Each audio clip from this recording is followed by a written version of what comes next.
It's a digital football field. Keep the game on the bench.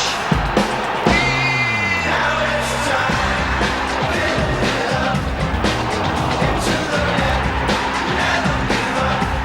It's England's diary. England's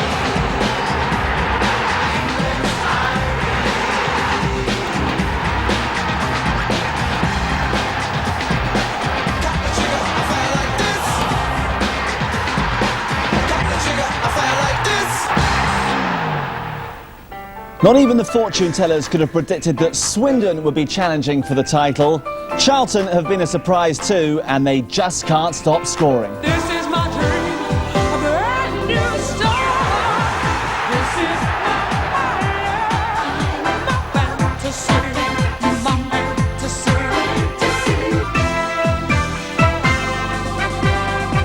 Say what do we got? Oh, we got the power.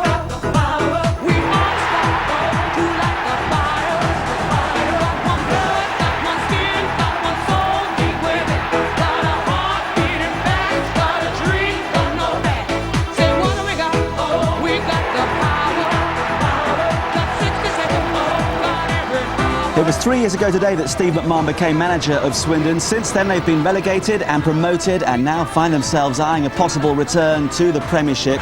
No wonder McMahon is 4-1 with the bookies to become the next Liverpool manager. That's his newest signing, George Ndah.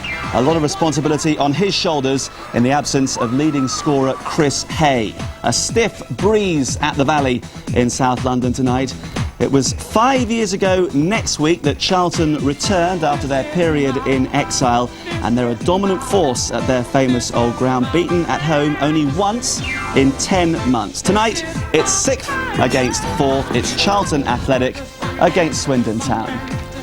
Good evening. November is notorious as far as football managers are concerned. The first wave of sackings tend to occur round about now, and this season has been no exception. 4 have bitten the dust in the past 4 weeks, but no such worries for Steve McMahon, whose chairman is desperate to hold on to him, or Alan Kirbishley, who's poised to sign a lucrative new contract. 2 teams with major ambitions. With me tonight, Paul Walsh, who started his career at Charlton, and Neil Webb, who played alongside Steve McMahon for England. Good to see you both. Paul, Charlton, leading scorers in the division, but are they genuine promotion candidates? Well, I think it'd be interesting to see if they can sustain it for the rest of the season.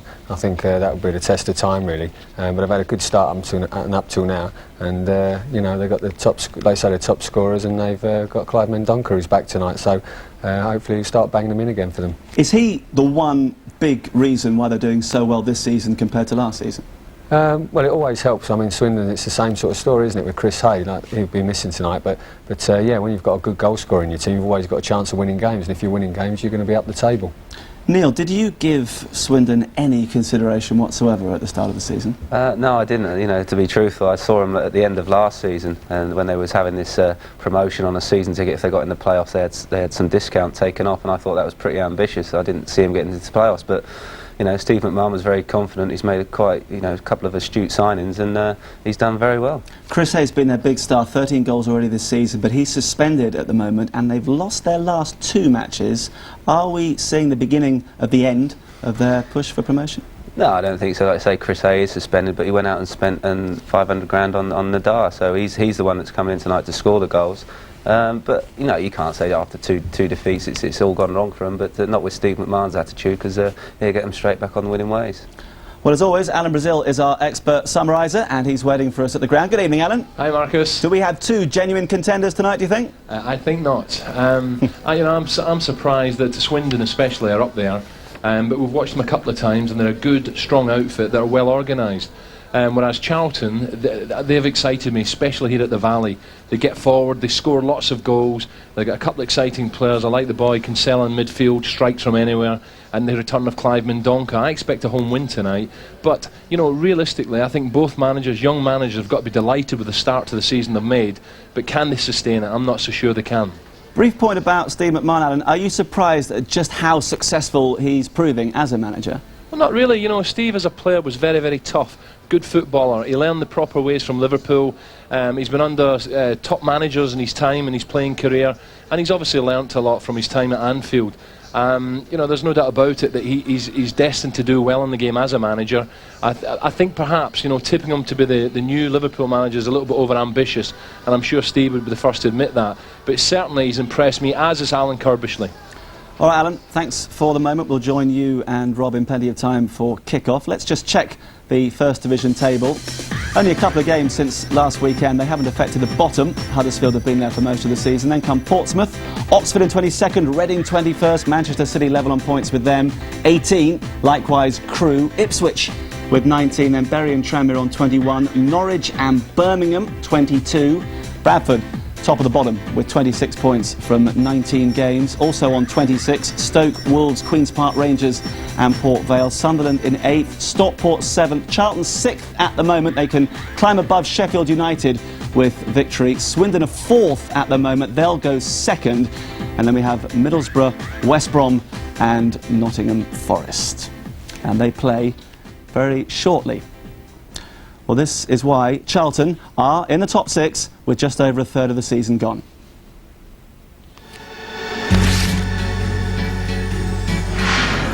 Charlton's first positive result of the season came against Oxford. Record signing Clive Mendonca scored in a 3-2 win.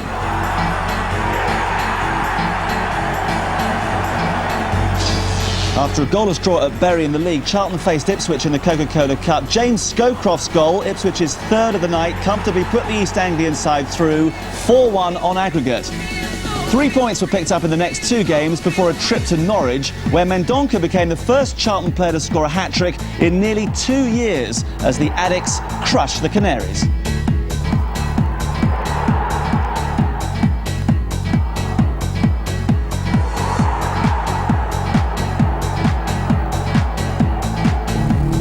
In the next game, it was 1-1 when Charlton turned on the style against Bradford. This is Mortimer. Great play, great skill, great goal! Brown. Good hit from Brown. Oh, it's another spectacular goal! And Mendonca is free in the box. Number 4 for Charlton. You could choose another good performance, and the chances and the attacking footballs was there for everyone to see. But that attacking football disappeared in their next home game against Stockport. Brett Angel ensuring Charlton's first home league defeat in 9 months. A win at QPR preceded the purchase of Matt Holmes from Blackburn for £250,000. Alan Kirbishley's team then went to Huddersfield and were rarely troubled in a 3-0 win. John Robinson scored the third as Charlton went third.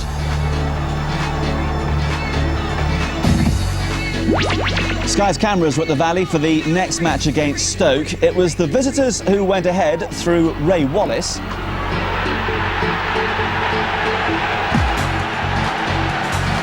But the Addicts hung in and Mark Kinsella's deflected effort levelled things.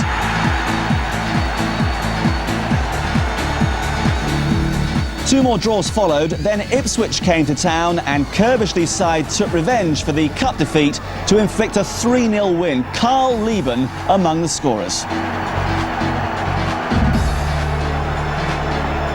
After a goalless draw at Sunderland, Charlton went to the Hawthorns, but woeful defending gifted Andy Hunt the only goal of the game.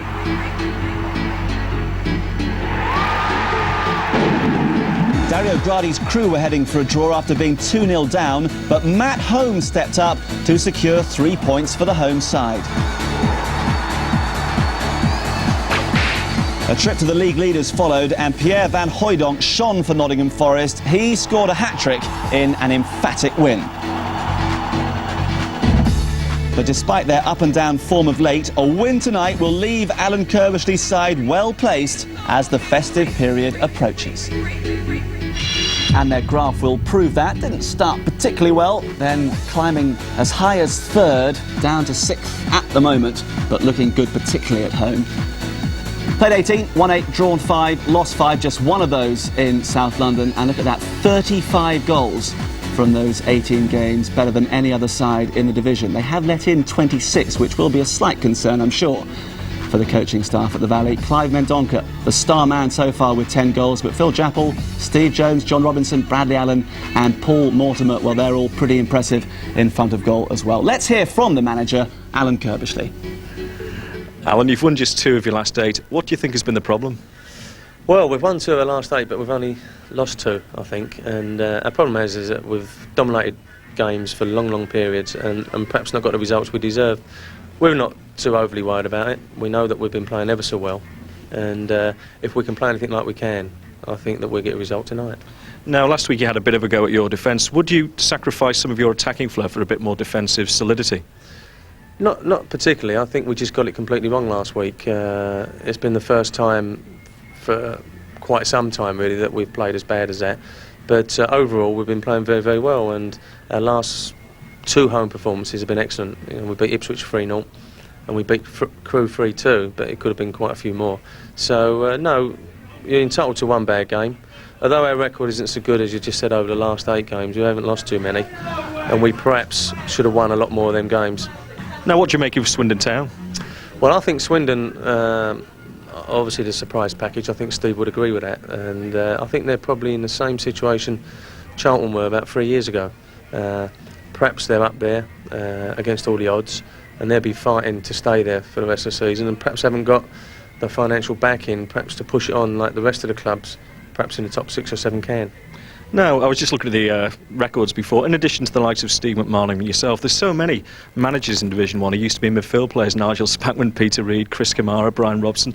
Did you have battles against one of those 2 in your time? Well, yeah, I mean, obviously myself and Peter Reid are from the same age group, really, and I was with Steve at Villa 1983, 84. So, but no, I think perhaps we've got a different perspective on the game. We can see it from both sides where we used to play. I think that it's no surprise to me that Steve and Peter Reid and people like that have wanted to become managers, because they've always been interested in it, even as players. And I don't know why it's too many midfield players, but certainly we haven't done too bad. Thanks a lot, Alan. Thank you. Considered to be one of the brightest young managers in the game, and Paul, crucially, he's been given time to create something special at the Valley, hasn't he? Well, that's right, and I think one of the most important things, they've got a very good youth policy at Charlton, and they do bring through a lot of good kids, and from what I've been told, they've got some more good kids on the way through at this time, and that's always going to be a must for a team like Charlton, who haven't always got the financial clout of some of the other sides, and that coupled with bringing in some experienced players has gelled well with the youngsters.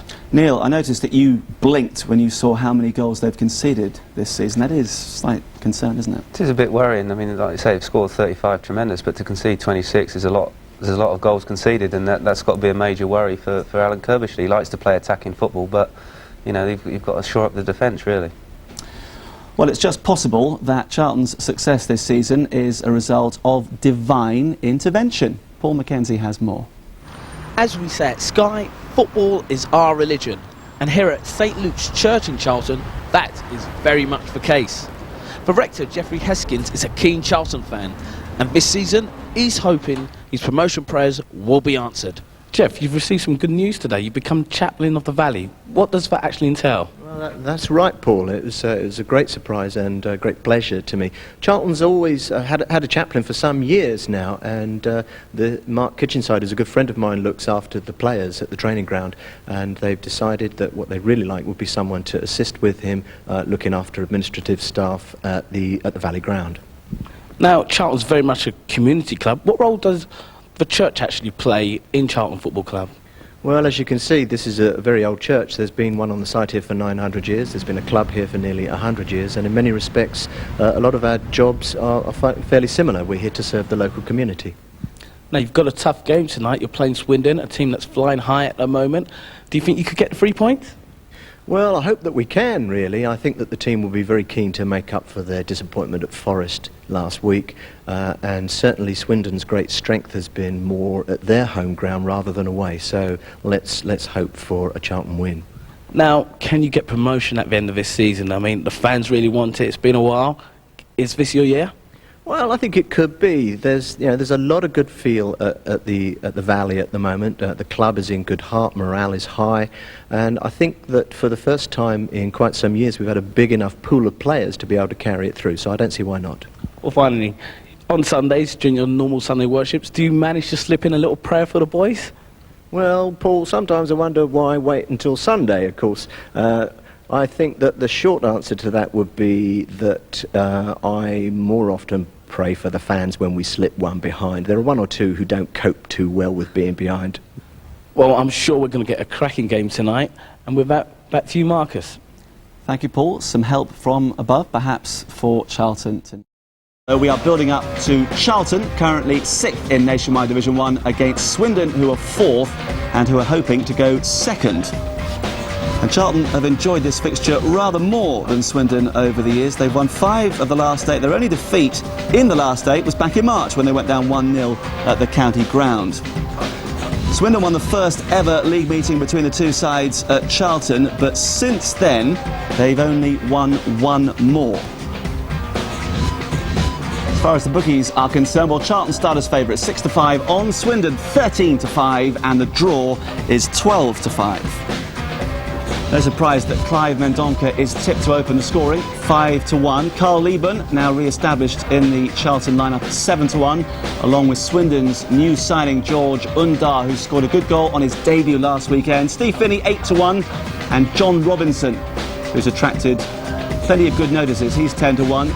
David Thompson on loan from Liverpool, very highly rated, 14-1. Ty Gooden, 16-1. Phil Chapple at 25. And then Brian Burrows and Richard Rufus, both at 50-1 for good reason. Burrows hasn't scored in 5 years. Rufus has never scored in his 5-year career as a professional footballer. Let's get all the team news now from our reporter, Alan Bentley. Yes, thanks a lot, Marcus. It really is the tale of the top scorers down here for Swindon. Chris Hay is still suspended, but the good news for Charlton, Clive Mendonca does return after a rib injury. Bradley Allen is the man to drop out. Let's have a look at the sides then in a bit more detail for you, starting with Charlton Athletic. And in goal, Andy Petterson, who once had a loan spell at Swindon. He's never present this season. Although Stuart Balmer is fit again after a hernia problem, Phil Chapple keeps his place. He scored 4 goals this season. As Marcus told us just as well, Richard Rufus has never scored. Matty Holmes has recovered from a knock he took against Forest last week. He went off after 10 minutes. And up front, Clive Mendonca back, as we said. He got 3 for Grimsby against Swindon last season. And he partners the oft-maligned Carl Leaburn. We can switch across then to Swindon. They've used 34 players so far this season, although this is an unchanged lineup for Steve McMahon. Fraser Digby returned last week despite a chest muscle injury, and that means on loan Tony Warner. He's on loan from Liverpool. He misses out. Brian Burrows, he's just signed an 18-month contract after a successful loan spell. Al McDonald was once on loan here at the Valley. And in midfield, England under-21 international David Thompson, like Warner, on loan from Liverpool. He plays. He was outstanding against Borough last weekend, a game in which George Ndah made a goal-scoring debut. The real blow, though, as I say, is the fact that Chris Hay is out. Ty Gooden is the only ever present. And on the bench, we have Bullock and Cowe. On that note, back to you, Marcus. Thank you, Alan. And in the absence of Chris Hay, no doubt about the main man tonight, Clive Mendonca. 10 goals so far this season. Paul, hell of a signing. That's right, it has been a good signing. He's got a great track record in the First Division. Now, when he was at Grimsby, he scored regular for them, and he's doing the same for Charlton now. And Alan Kirbyshire will be delighted to have him back tonight. 29 years of age, is that peak time as far as a striker's concerned? No, I think you're probably around your best at that age, and he's probably got another 2 or 3, 4 good years left in him, as long as he keeps his fitness. Well, as the statistics showed there, he's been prolific wherever he's been. At Grimsby, in a struggling side, and since coming to London, he has shown such calm assurance in front of goal. That's right, he's got a cool head in front of goal, doesn't get panicked. As you can see, takes it into the box here, shapes up, sells him a dummy and slots it in nicely. Been out with a rib injury for the last 3 games. I suppose it's never easy to come back in when you've been missing. Do you expect him to be a little bit slow for the first 20-30 minutes? No, I'm sure if he's properly warmed up, and ribs can be painful, but because he's having such a good time in front of goal, I'm sure he was desperate to get back sooner rather than later to try and get amongst the goals again. Well, he's been attracting rave reviews, and so too has his teammate John Robinson, 26-year-old, born in Rhodesia and a Welsh international. He's another player who is very highly regarded by just about everyone you come across. That's right, he does a great job for Charlton. He's worked on both flanks. Now they've got Matty Holmes on the left, he's gone back over to the right, gets up and down, great engine, gets the odd goal as well, and like I say, does a tremendous job down that right hand side now. Interesting background, born in Zimbabwe, then went from Brighton to Charlton, has Welsh caps, And whenever we've seen Charlton live this season, he's always been very influential. Yeah, he works ever so hard, and when he gets that space, he always delivers with quality, and that's probably why Clyde Mendonca scored so many goals this season. Yes, if you're being well provided, then you can't really fail as a striker, can you? That's all you can ask for. And like I say, he has got amongst the goals, slotting one in there. I think he's got 3. So he does a great job on the right-hand side and comes in with a goal now and again. That's right, 3 goals this season. He was Player of the Year for Charlton in the 95-96 season.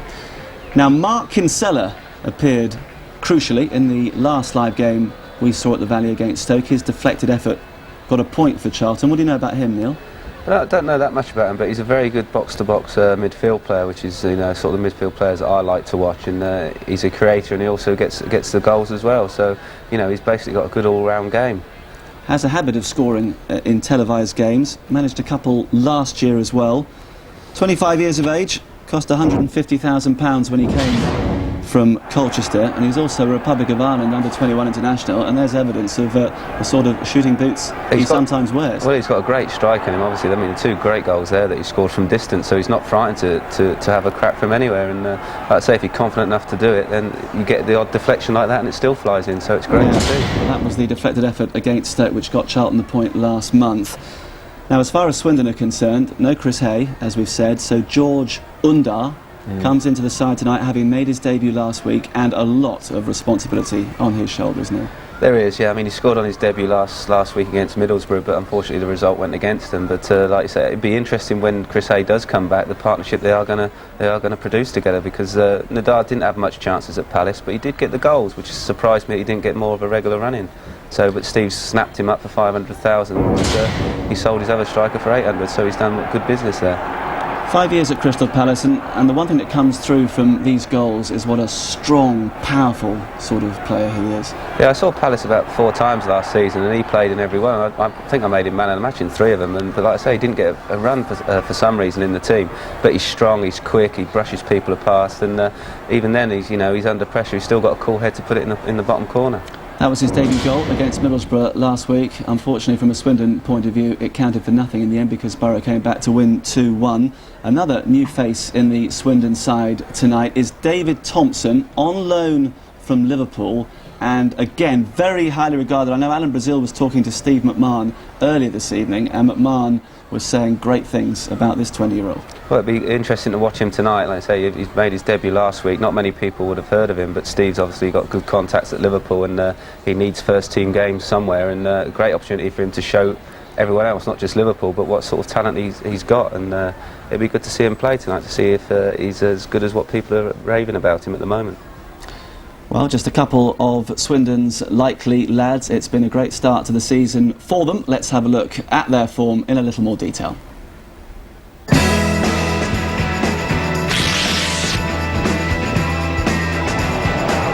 The opening day saw Crewe visit the county ground. Wayne Allison headed the opener as Swindon took all 3 points.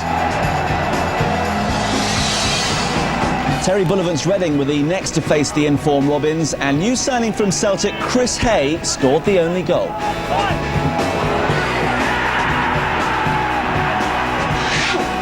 A home draw against Huddersfield was followed by the opening of Stoke's Britannia Stadium. The Potters opened the scoring, but Chris Hay helped to make it 3 wins out of 4.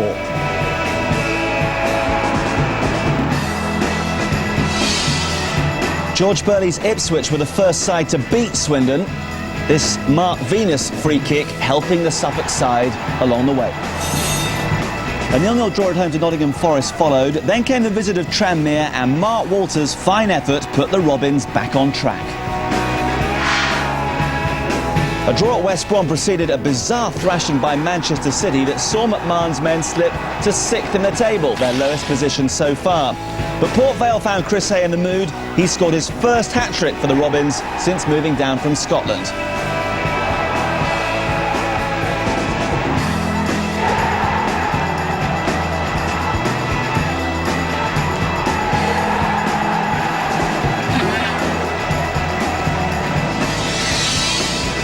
Bury came next and encountered the same problem. Hay scoring goals, 2 more to add to his tally. defeat by Wolves and a draw at Sunderland followed, but Mike Walker's Norwich couldn't stop the Hay bandwagon as he became the league's top scorer.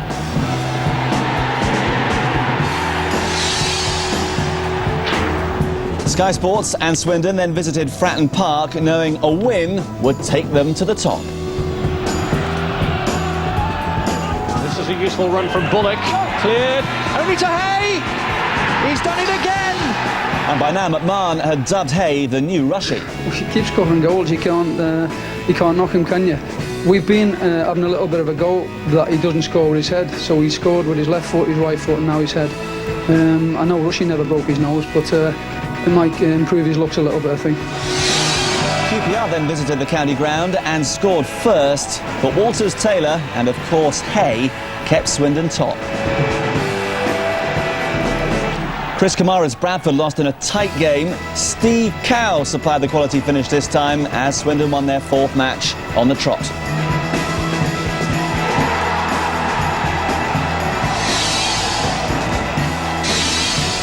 Stockport ended the winning run. Then last time out, debutant George Ndah put Swindon in front after his £500,000 transfer from Crystal Palace. But Paul Merson and then Emerson gave Middlesbrough victory.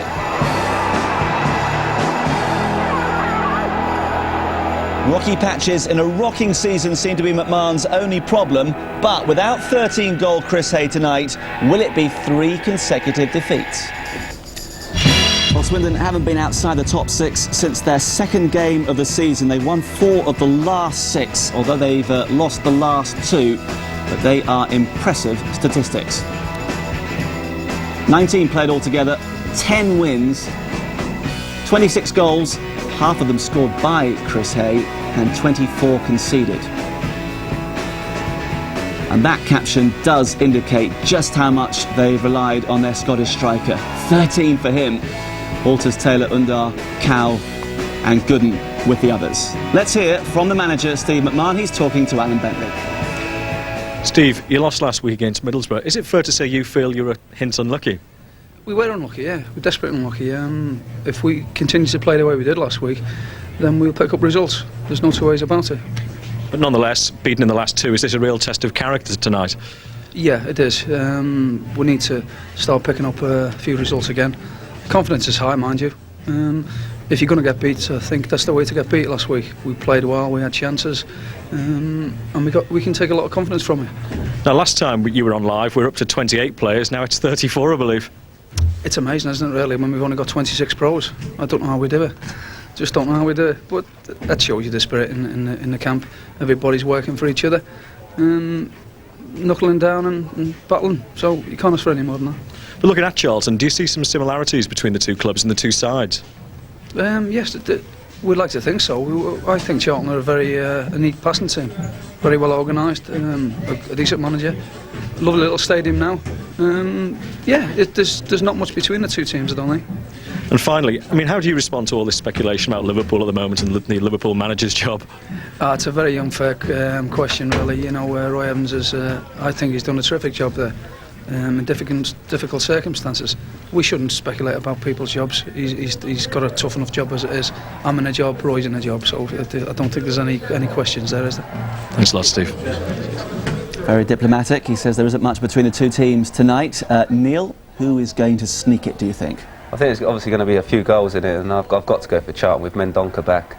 Like we were saying in the break there, Swindon have relied too heavily on Hay. He's got 13 out of 26 goals, so Nda's got a big responsibility, but I'm going for a 2-1 Charlton victory. Home win for you, Paul? Yeah, I'm going for Charlton as well. I just think they're going to miss Chris Hay too much, Swindon, and like Neil said, got Mendonca back for Charlton, and he'll be on a goal trail, hopefully. Charlton very much the favourites. Let's find out by joining our commentators, who as always are Alan Brazil and Rob Hawthorne. And both teams trying to put on a winning show tonight. They've shown themselves to be dark horses already, but now they're trying to prove, Alan, that the wheels haven't come off their wagons. Oh, without a doubt. You know, both managers must be delighted where the positions are at this time in the year, but at the same time, you know, I think Steve McMahon will be saying, come on guys, if we're serious contenders and we're going to, you know, one or two people doubt whether we can stay the full course. We've got to win games like this tonight, whereas Alan Kirby's was saying, come on, our home form's excellent, we're scoring a lot of goals, this is a 3 points here for the taking, especially being back at the Valley. We're going to have a full house here, 14,500, so it's going to be interesting. Well, Swindon may be without their leading scorer, but Charlton welcome back theirs.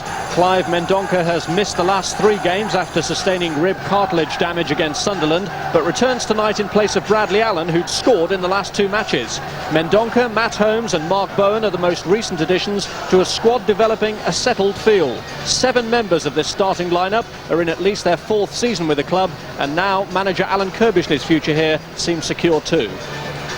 Yeah, we think Charlton tonight with a flat back 4. Petterson in goals, Brown right full back. Rufus, I think he's got a very important role tonight to try and counter the pace and power of George Ndah. So Rufus, he's the man with the pace at the back for Charlton. Chapple alongside him, dominating in the air, and Mark Bowen, sweet left foot, playing left full back. Midfield, right to left, Holmes, Jones, and watch for Kinsella around the box. Anywhere from 30 yards inwards, he lets fly. Robinson gives him good width on the left, whipping balls into the box for the likes of Leaburn, the target man, and the very, very lively Clive Mendonca. The striking partnership that saw Swindon through their early successes this season has now been broken up, with Wayne Allison departed to Huddersfield and 13-goal Chris Hay serving the second of a 3-match ban. But George Ndah scored on his debut in the defeat by Middlesbrough, and he continues to play alongside Steve Finney in a team unchanged from last weekend. So midfielder Darren Bullock, available after suspension, has to be content with a place on the bench. Swindon has so many injuries this season, it really is remarkable how well they're doing. Digby in goal, and Brian Burrows just in front of Digby. He'll be the sweeper, looking to, try and get the knockdowns from likes of Leaburn, Mendonca, trying to play together. Burrows the sweeping position. McDonald, he'll be the man, big Alan McDonald. He'll be looking to win the aerial battles with Leaburn. Taylor alongside him, and the wing backs on the right hand side, Robinson and Ty Gooden on the left hand side. Midfield trio, Leitch, Watson, and watch for this little fella Dave Thompson. We've heard so much about him. Very, very small, excellent player on loan from Liverpool. Finney up front, and alongside, powerful and pacey, Ndah. Well, the good times seem to be rolling back here at the Valley. A week today will mark the 5th anniversary of Charlton's emotional return to this ground. And just under 9,000 saw the win over Portsmouth that day, but the success story of their return has really been marked by climbing attendances since. Over 14,000 for the last home game against Crewe, and they're hoping for a similar showing here today. Some of their older fans will perhaps remember the good old days of 60 years ago when they were runners-up in the top division. But for a new generation of fans, they're looking to the future, and with initiatives like children being let in for £1, which is again the case here tonight, then it's all good for PR and all good for boosting the crowds here. This is a lovely ground now. I've shown round a little bit earlier, and there's some lovely banqueting suites, bars, and people look very, very happy here being back at the Valley. It really is a tidy ground. We're in for some good noise tonight. And just anticipating the sort of noise that they might face, Alan McDonald, who was a mainstay of the Queen's Park Rangers defence over such a long period of time, freed in the summer, and Steve McMahon had no hesitation in stepping in to use his invaluable experience. And the visitors waiting for the home team to make their entry in the waiting room. A word from referee Andy Durso with the mascots, and Phil Chapple, who was out on the pitch until about 3 or 4 minutes ago, really using every last drop of warm-up time, leading out the Charlton side.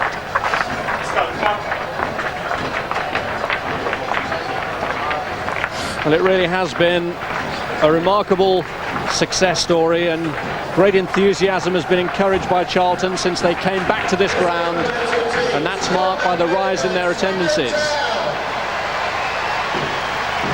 The question now is, can they match that off-the-field success with success on it?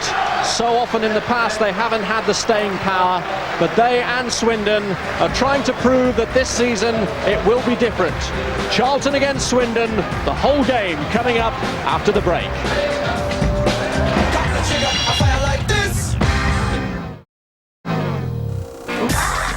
The Valley in South East London is the venue for Friday night football this week. It's Charlton in 6th against Swindon in 4th, and it's back to Alan Brazil and Rob Hawthorne. teams on show tonight guarding the hottest managerial properties around.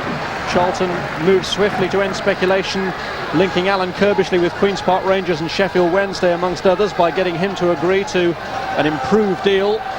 And it's a fairly contemptible business when managers are linked with jobs that are already occupied, but Steve McMahon has already been installed as the 4-1 favourite by the bookmakers should a vacancy arise at Liverpool, and the bookies' guesses are usually well informed. Swindon it is,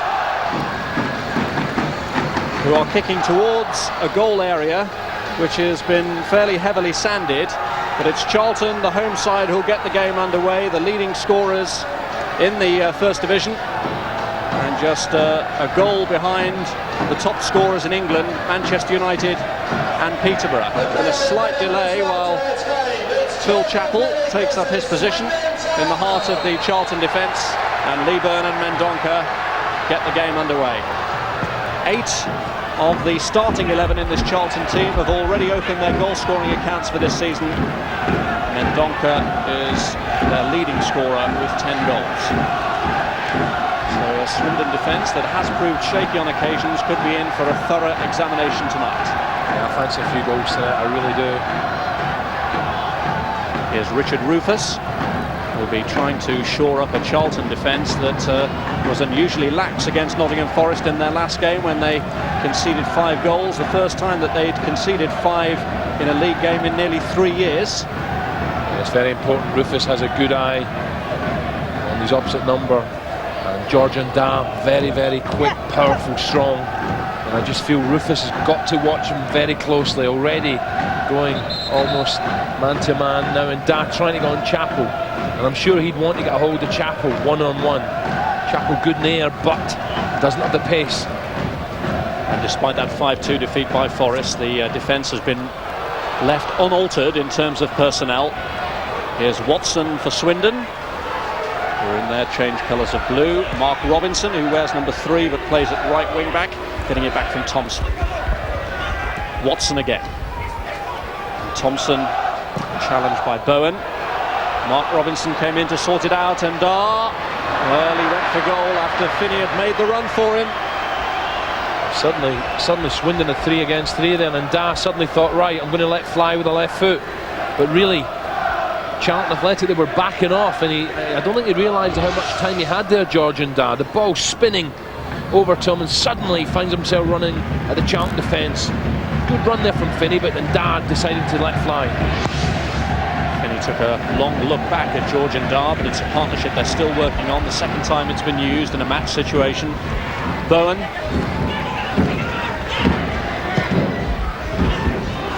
Aiming it towards Leaburn. Yeah, Leaburn's a type of player I think Mendonca will thrive playing alongside. Big target man, good in the air. Mendonca can get the knockdowns, the bits. Charlton really do have an embarrassment of riches in terms of strikers at the moment. Bradley Allen on the bench tonight. Steve Jones can't get a game, nor can Mark Bright. And Paul Emblin has been released for the moment on loan to Brighton. So Alan Kirbishley always disappoints a few strikers when he names his team. I think Steve McMahon's got the opposite, hasn't he? He really has had terrific, terrible injury problems. And they're depleted tonight by the suspension of Hay. I'm hoping that Ndah and Finney can produce the goods for them in his absence.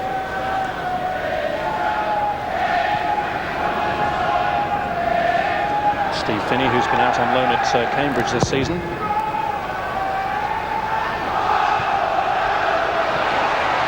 Here goes Holmes, and he's got the cross in towards Mendonca, and Keith Jones was arriving as well, and it was somewhat haphazard defending by Swindon as Gooden got it away. Well, Keith Jones there, he only had to open his mouth there. You know, Jonesy's ball, and Clyde Mendonca, had he left it, Jones was clear.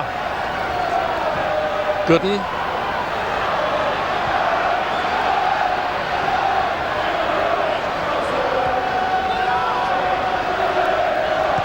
Sprung a bit of a surprise Charlton by playing Robinson in his preferred role on the right and Holmes starting on the left, and it was the incisive manoeuvring of Holmes that created that opening, and here goes Robinson. Looking for Mendonca again, McDonald in the way. Leaburn, Kinsella calling for it. And Brown coming in, it deflected across. And Mendonca quite prepared to let that one go for the first corner of the game. Yeah, good pressure from Charlton. We've seen Brown hit them before live on Sky. Scored an absolute gem. And just arriving late here as the ball comes back to him. Whack, gets a deflection. And Mendonca can only watch it go wide for a corner. Stands in the box of the corner. It was Chapple who arrived. Yeah, referee signalling a free kick, but Chapple got the highest there. I felt like he had done a bit better keeping it down. Good header of the ball. And Alan McDonald back in the heart of the Swindon defence, just having a battle there with Leaburn. That's going to be a battle all night, and Chapple rising high. They can't keep it down. 4 goals this season for Phil Chapple, which actually makes him the club's second top scorer behind Mendonca.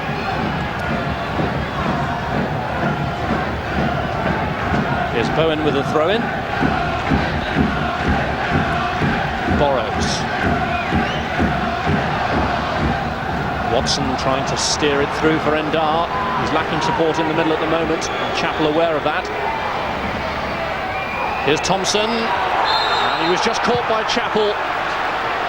Well, Chapple clearly feels that Thompson made the most of it, but he's won a free kick here in a very useful position. Thompson's so small and Chapple so tall. It really is difficult for a big fella when you get someone so small. But this is what I don't like with Charlton. I don't like to see Chapple getting exposed with the pace of Ndah. Here comes Thompson, and there's the challenge. That's certainly a free kick. But Chapple can't afford to be caught out wide with the pace of Ndah. Rufus really has to get close to Ndah. Thompson urged to delay. Is he going to play it wide to Robinson? No, he's going in towards George Ndah. And it was touched on to Ndah. Goal kick. Petterson won't be too happy with that catch, or attempted catch. Thompson was in two minds on the free kick. He was going to play it short, then I think he was going to whip it to the far post, and in the end he's undecided. But watch Petterson. And maybe he's just got a little bit of luck there. He's got away with that one. Comes, he gets underneath it, and then Ndah could have just knocked that in.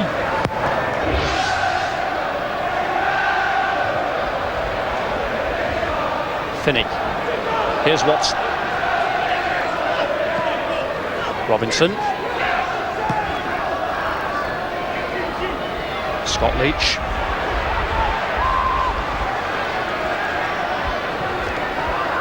This is Thompson.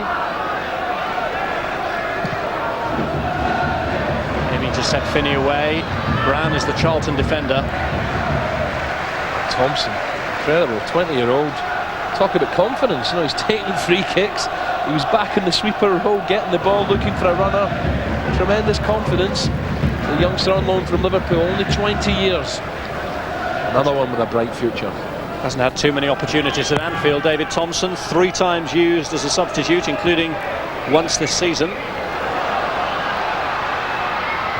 But Steve McMahon really rates him highly. Here's Robinson. Well, that was a clear intention there, holding back from Gooden.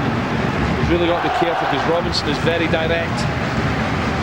He really is just struggling to get a hold of him. He gets a hold of him here, doesn't he? I was going to say, struggling to get a hold of him. A good play from Robinson. Positive.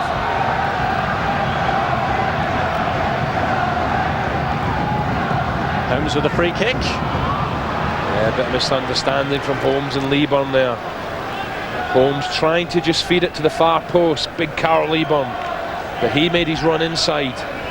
The ball flies hopefully over his head. Whipped to the far post. And Leaburn nowhere near it.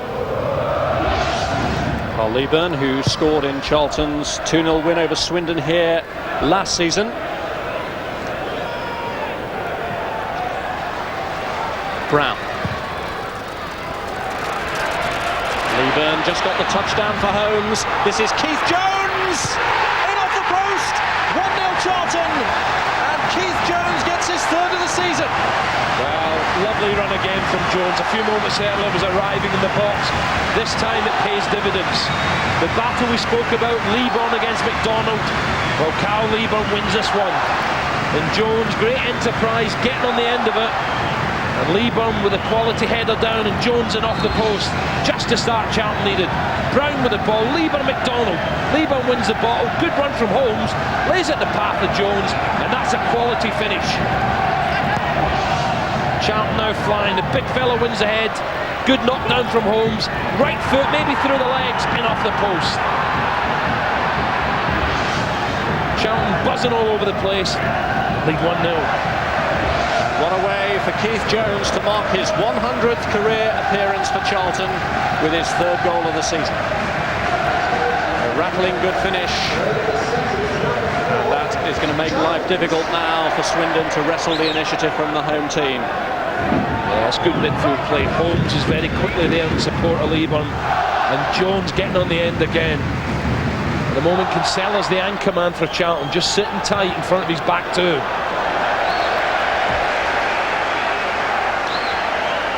Well, immediately Swindon sprung forward with an attack, and Andy D'Urso rejected appeals for a penalty here. Yeah, again, it's Ndah using his power and strength. Good play, and you've got to say that there's definitely contact there from Rufus. The referee D'Urso deciding against it to infuriate Steve McMahon and his players. That's unfolded in front of the Swindon fans, whose chorus of a penalty shout went up as one, but Andy D'Urso was clearly unimpressed by it. That's been a good start. Charlton very quickly getting at Swindon, but on the counter this fella is dangerous. Keith Jones, who'd scored just 1 goal in 3 years with the club up until this season, and has now got 3 in this campaign alone. Here he is again. A strong challenge by Leitch, which is punished with a free kick. Yeah, referee only a few yards away spotting Leitch. Leitch is the man who gets his foot in that midfield for Swindon. And Steve McMahon, when he was a player, that's just what he liked to do. Swindon have got to be careful. Can't concede another early. Too soon after the first one, because Charlton are rampant at the moment. And here's a chance for Kinsella! And again! Great reactions when the first shot came back to him. Well, it's a smashing stop from Digby. We're saying that Kinsella was the anchor man. He was the one that was holding. This time he ventures forward. Bowen flicks it forward. There's a battle in there again. One by Chapple. And Kinsella with a great chance. Reacts quickly. But he's closed down quickly there by Taylor. And maybe that was just enough to head it over. Good first stop from Digby. Blasted right at him. He reacts quickly, Kinsella, and just over the top. Mark Kinsella there really testing the goalkeeper. More pressure here being applied to Taylor by Kinsella. Yeah, it's a hungry looking Charlton, isn't it? Really snapping at the heels of the Swindon players, pushing them back. The Kinsella, a yard either side of goalkeeper Digby, and that'd have burst the back of the net. A win for Charlton tonight will take them within 2 points of their opponents, and they're showing great desire.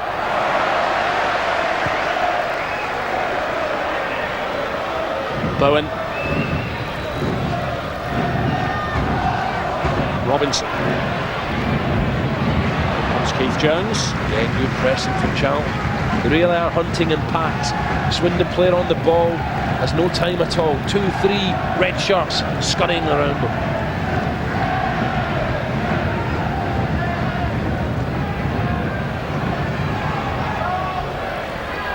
Leitch.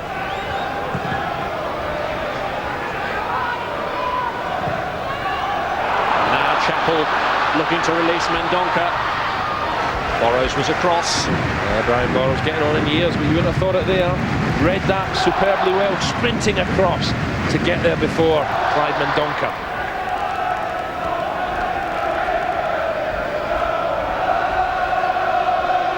Here's Brown with the throw.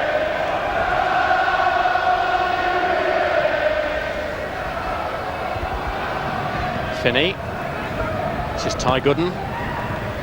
Rufus.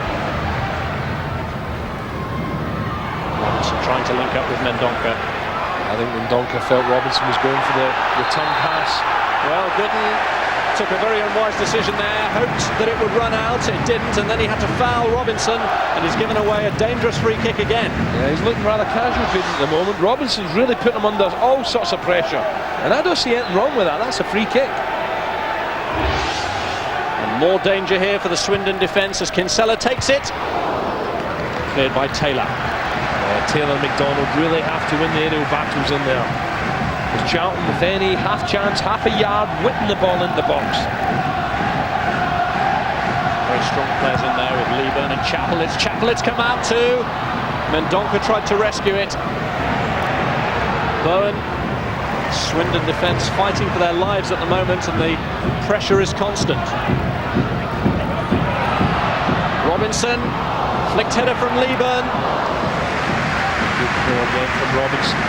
Digby relieved to get his hands on that ball. This is where Charlton have got to be a little bit careful. Swindon do like to get the ball forward quickly. John Robinson in that roll down the right-hand side is at the moment giving Ty Gooden a real night to forget. He's twisting and turning him and giving him all sorts of torment.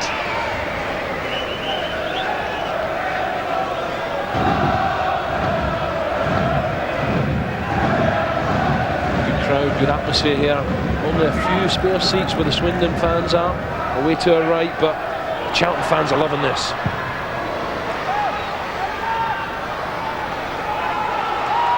Robinson with the throw. And Ndah. Keith Jones, the goal scorer. Taylor. This is Robinson. Behind Finney, cleared by Brown.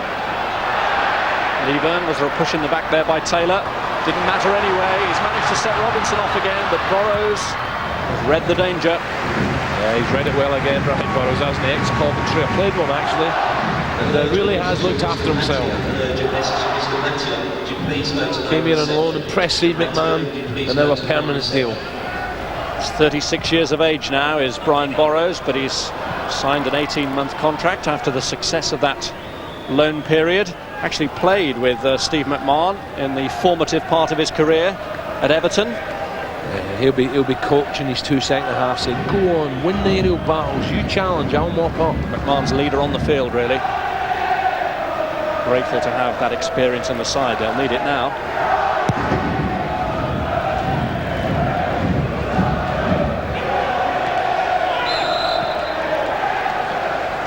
Look very sharp, Charlton. All the balls that sort of fall in the midfield, they're getting there first. Watch, Kinsella can hit them.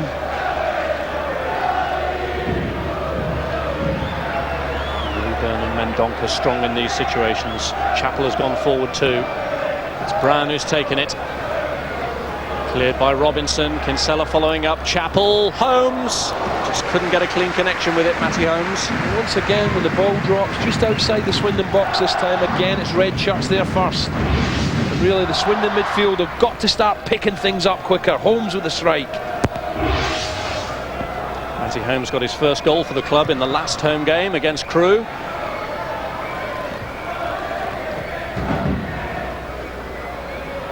The worry for Swindon really is that on occasions when they have lost away from home this season, they've lost spectacularly. 6 goals that they conceded against Manchester City, 4 against Stockport. Just 1 victory in their last 7 away games doesn't make pleasant reading if they are to sustain a promotion challenge. Here's Mendonca. Leaburn up ahead. Keith Jones coming forward in support. Didn't think that he needed them. Well, I felt Mendonca was going to feed it to Leaburn, but the ball just bounced up lovely for him. I think he thought, right, here we go. It doesn't connect, but Leaburn gives him the positive run.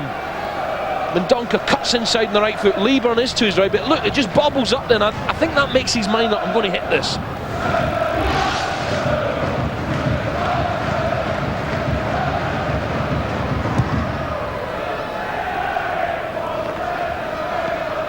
Here's Watson. Burrows. Leitch trying to turn away from Kinsella. Robinson, cleared by Burrows. Robinson's a big threat, isn't he? Again, Burrows cutting the cross out, but he's looking at his fellow defenders now saying, hey, we've got to stop this fella Robinson. Again, tremendous pace and waste no time at all to get the ball in the box. He knows he could have done better with the cross. Kinsella with the corner. Chapple. Chapple frequently the target from the corners.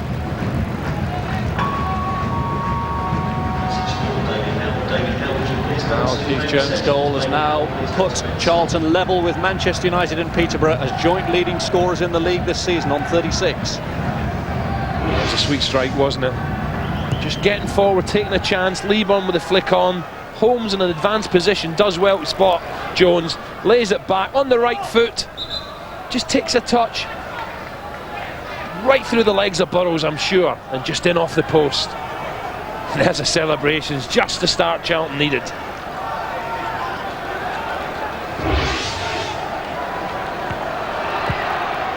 Oh, Petterson taking a chance there. That was the old pitching wedge, that was. Goodness me. It's not the smoothest area there.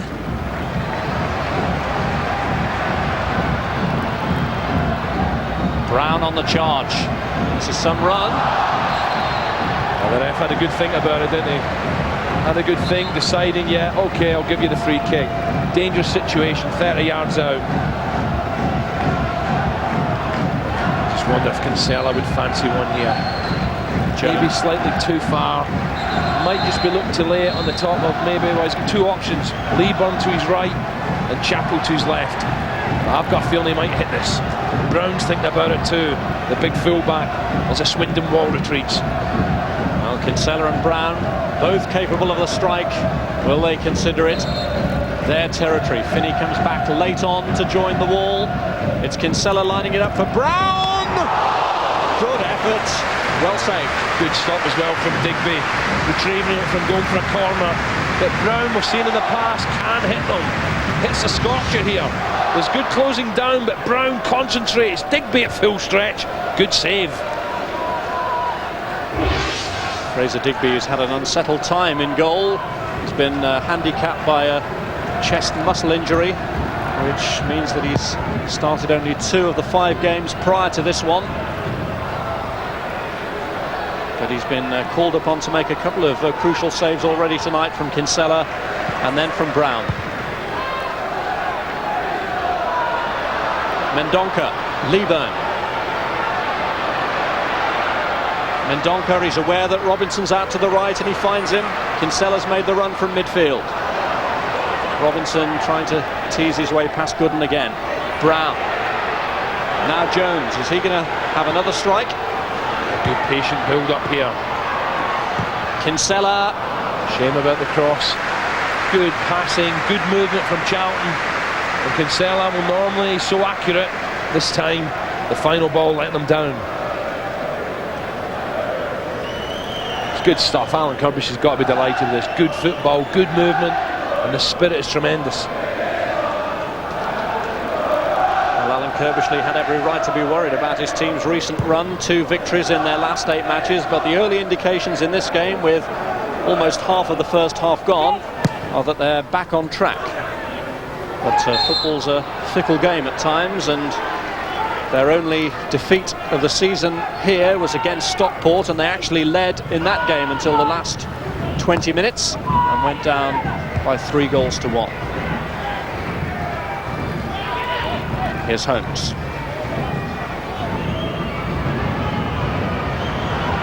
Rufus. Has to be careful there against Finney. It's good pressure from Thompson, the young fella. Really making them work, Charlton. Tygood. Aimed in there dangerously. Taylor was there. Tell you what, that's a great chance. Great chance. First time we've seen Gooden get forward. Taylor had ventured up and stayed up. And really, he's going to be very angry with himself, because this is a glorious chance, unchallenged. Good sweeping ball here from Gooden. Look at this, in between 2 defenders, and he's disgusted. And that could easily have been 1-1. Free header. Greg Taylor, who scored a spectacular 30-yarder on his debut against Port Vale. That looked a more straightforward opportunity, but not taken. Swindon can't afford to let too many chances like that go begging. He's strong in the air as well. He just, you had to head it down, not up. I don't think he'll get a better chance tonight, Craig Taylor.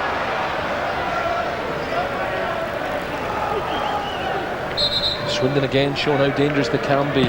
Backs to the wall, but when they get forward quickly. And that was a better ball from Ty Gooden.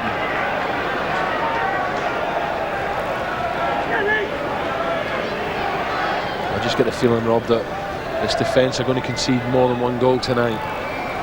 It's whether they can get themselves up the other end enough to carve out more chances, Swindon. Well, 3 of Swindon's last 4 victories have been by a single goal against Norwich and Portsmouth and Bradford, but they'll need more than that tonight if they're to get the 3 points that will take them up to second in the table. It's a good incentive. They'd go a point behind Nottingham Forest, but Keith Jones's goal means that they're playing catch-up here.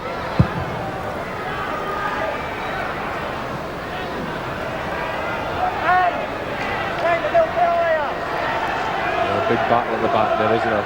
Again, McDonald watching Carl Leaburn like a hawk. Over both heads this time, but he's not moving too far away from the big number 11.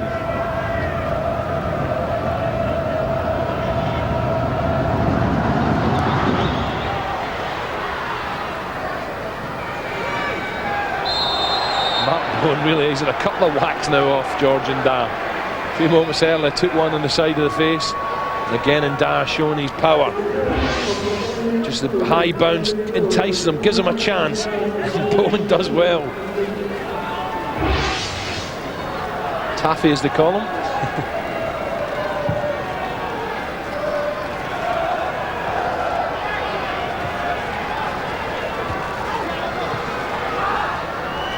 Here's Burrows. Burrows just drifting over in that full-back spot to cover. Can play full-back in the sweeper role tonight. I think Alan Kirby's will be saying, come on boys, we've dominated, let's get the second goal. Comfort zone at the moment, 1-0. Swindon start to get a little bit more confidence now after a shaky start. Well, they conceded the goal to Keith Jones twice. Digby has had to make good saves. And now Brown in trouble. I thought he got the ball here. I'd be interested to see this in a replay. I certainly, it was a heavy challenge, but I thought he got the ball first.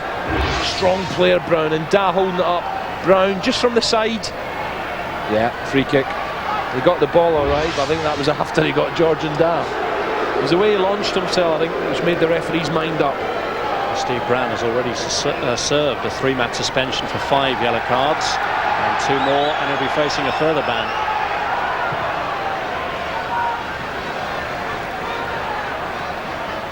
Burrows. Chapple.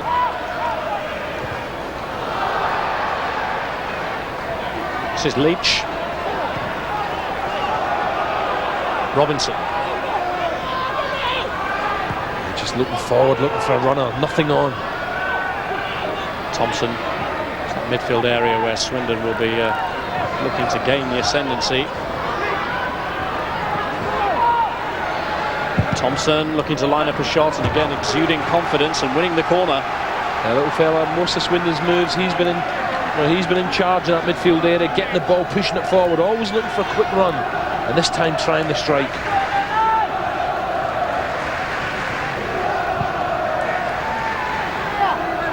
McDonald at the far post, Leaburn watching him closely, but really, I think Taylor and McDonald are the 2 threats to Charlton at set pieces.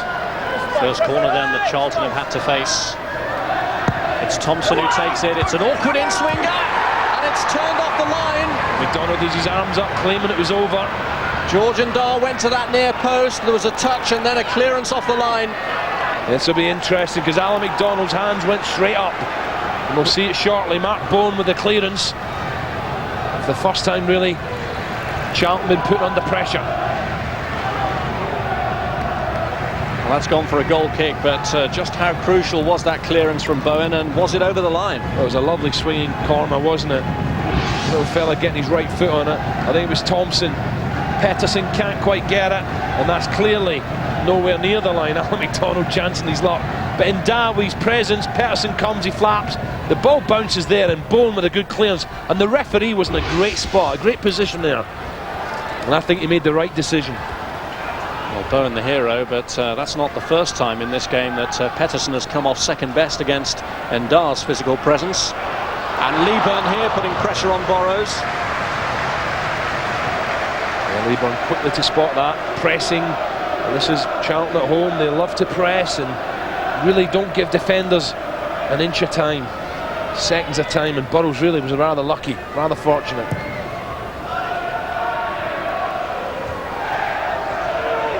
Thompson. Here's Robinson. Finney. Bowen. Mendonca.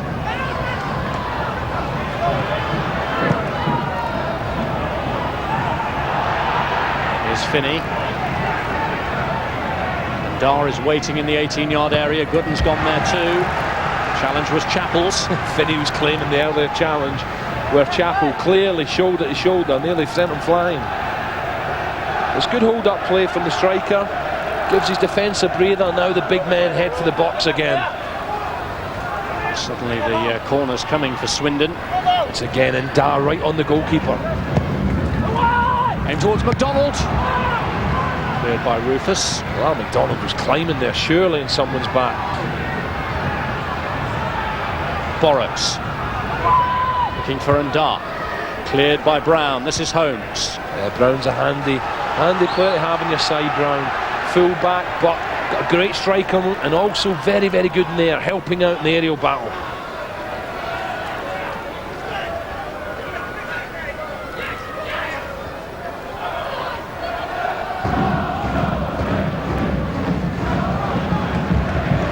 Rufus leaving it to Petterson. Petterson, who once had a loan spell at Swindon in his first season in England, though he never actually played for their first team. A really long clearance.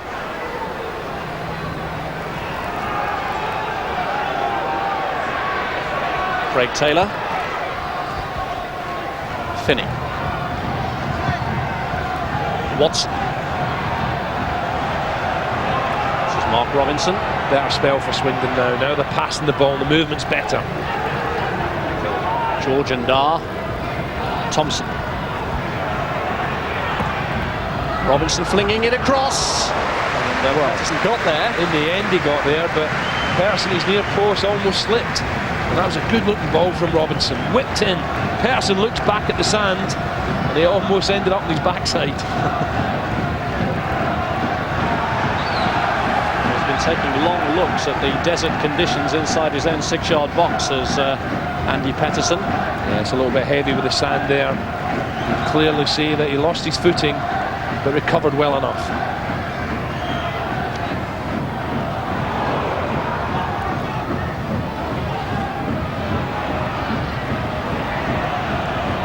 Here's Kevin Watson. Holmes. Yeah, good play from Holmes. The battle of the number 7s there, both small, both lively. Leaburn's layoff causing frustration for John Robinson. Yeah, they've got to start getting it wide and the right again to Robinson, because Robinson really is alive over there, very, very lively indeed. It has the beating of Gooden, but at the moment, last sort of 5-6 minutes, starved of the ball.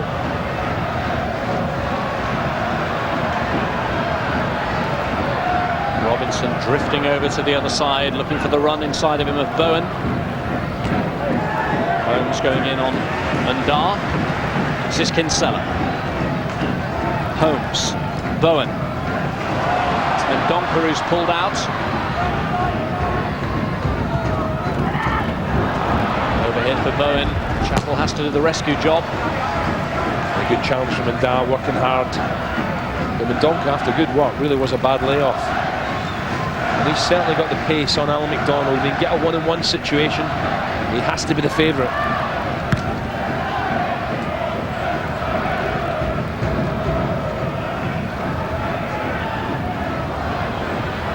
Rufus.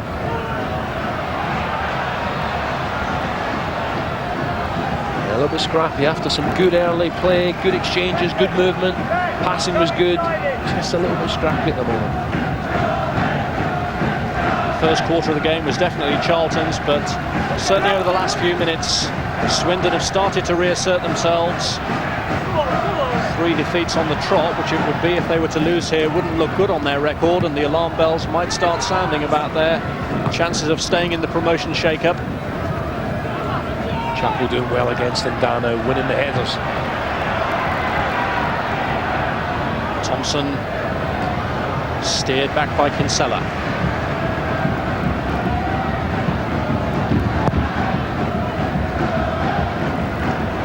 Taylor and Leaburn came off Taylor's head, but this is Mendonca. Brown, Robinson, Jones, Holmes to Leaburn. To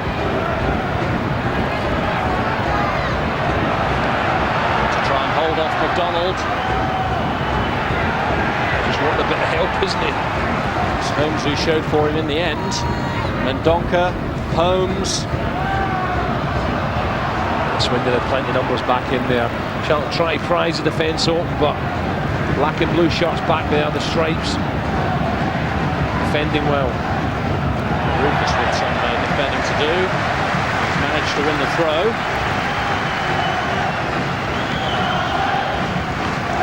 Charlton fans really are behind us, aren't they? It's that drummer again, Rob. Can't he get a job in the band or something? Well, he's part of the feel-good factor here at the Valley at the moment, is the drummer.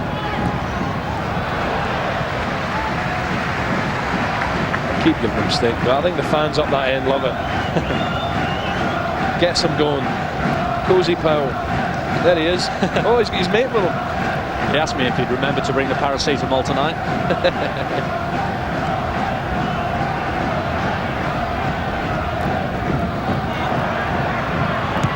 Mendonca. 9 minutes to go to half-time, and a suitable time to remind you of a weekend of action and a choice of viewing this Sunday with the Scottish Coca-Cola Cup final, Celtic against Dundee United from Ibrox. That's from 2 o'clock on Sky Sports 3. While our Premiership action, big clash at Highbury, Sunday at 3 on Sky Sports 1. It's Arsenal against Liverpool.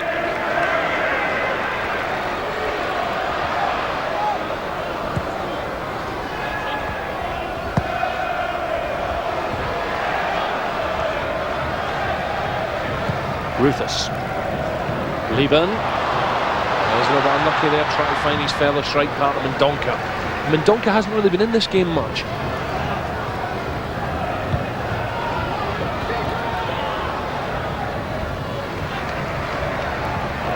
Petterson taking a bit of a risk against Finney.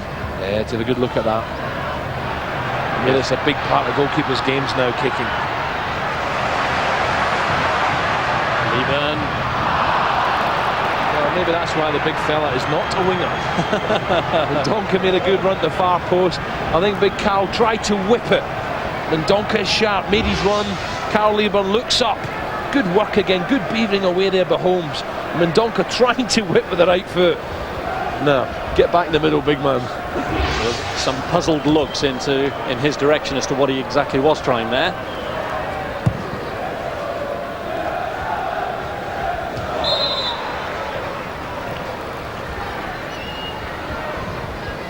Free kick against Steve Finney. What a great incentive for Swindon tonight if they can pull off a victory here, go second. Charlton at the moment in the driving seat. Looking for Chapple with the free kick. Skimmed off Taylor's head. Taylor and McDonald strong in the air, both of them. It's just the pace that worries me a little bit. Hence Burrows there in the sweeper role.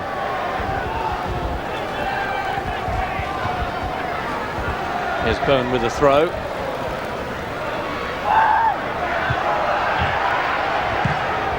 Back to Bowen again.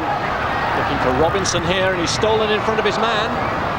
Gooden's too worried about where Robinson is. He took his eye off the ball, which allowed Robinson to nip in and get the header again. He really is troubling Ty Gooden. got to get his own game going here, Gooden. Worried very much by the guy directly against him, Robinson. For whom it's been a profitable night so far.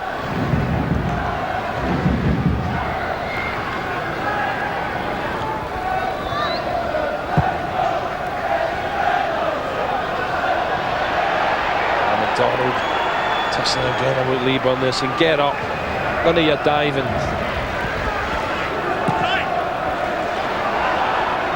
Burrows. Leaburn pressuring. Oh, I'll get that one. Digby, that's all they could do really, under pressure again. Left foot clearance.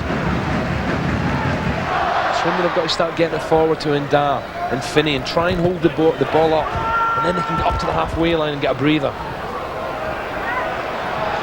Brown threw in a line along the area, but he went for it. Tell you what, he doesn't think about those. If any sight at all of the white sticks, he'll let fly. But you know, he's a good crike. It's got to be 35 yards out here, just getting out of the centre circle, whack. That's the confidence. He feels he can score from that sort of range. Lets it go, gets good power, but it's not going to beat Fraser Digby from there.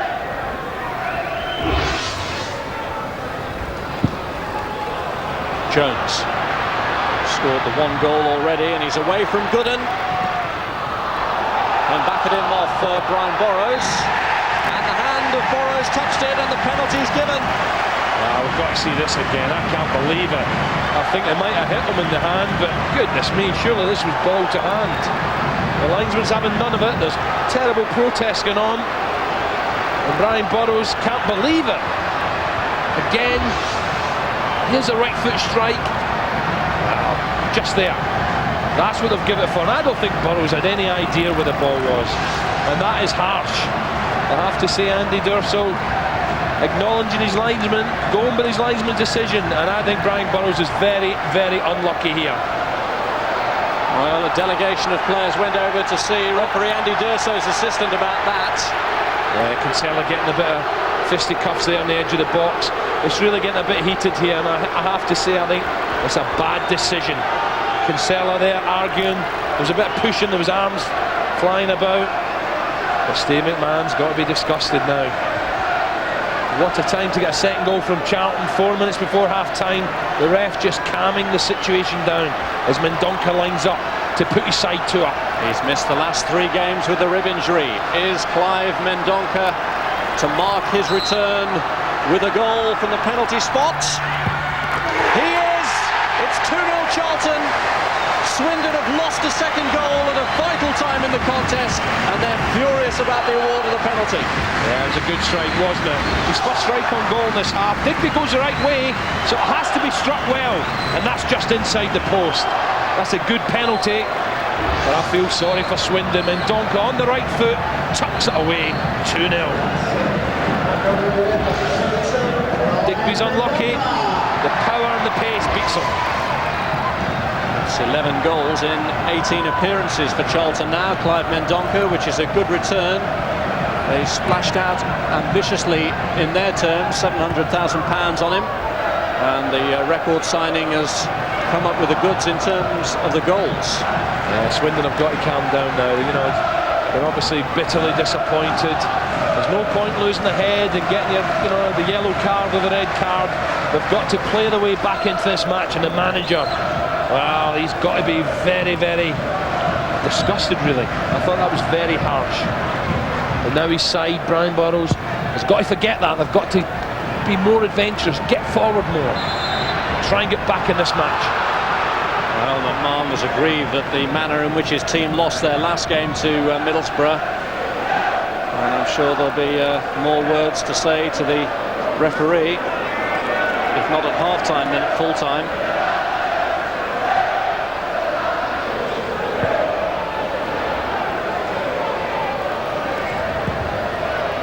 Swindon players were very angry. Now can they turn that anger into positive action? Great challenge again from Brown. He's having a super game, Steve Brown. And Ndah just slipped away from Rufus there, but Brown to the rescue. A good run from Thompson until he ran into Phil Chapple. Leaburn to Kinsella. Looking for Holmes. Tidied up by McDonald. Cut out well by Kinsella. A good reading from McDonald. Just looking for a quick pass, but again Charlton hurrying, harrying, pressing.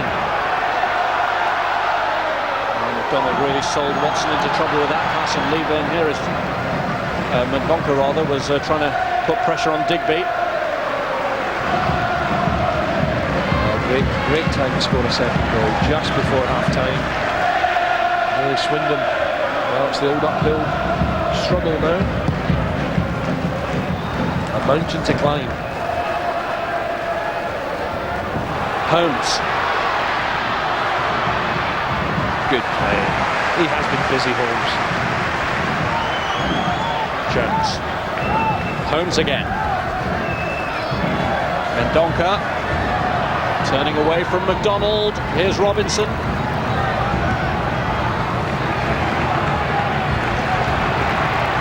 Jones, Leaburn waiting in the box. Bowen. It's a patient build-up once more from Charlton, and time very much on their side now with this comfortable lead. Charlton are just basically swarming all over them. Kinsella would link up with Jones. Good challenge though from Leitch, and that's the area where Swindon have really got to battle themselves back into it in the second half. And you look at their substitutes and you wonder if they might look to the tenacity of Bullock after the break.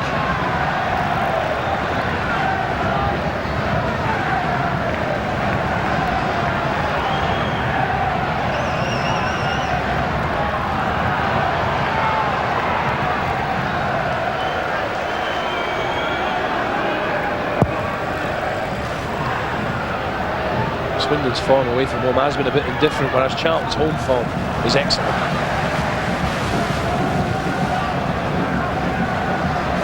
It's got a bit breezy now as well. It's a chilly night here in South East London. Not if you're a Charlton fan. And Alan Kirbishley, that's the one he wanted, the second goal. Mendonca, who provided it from the spot.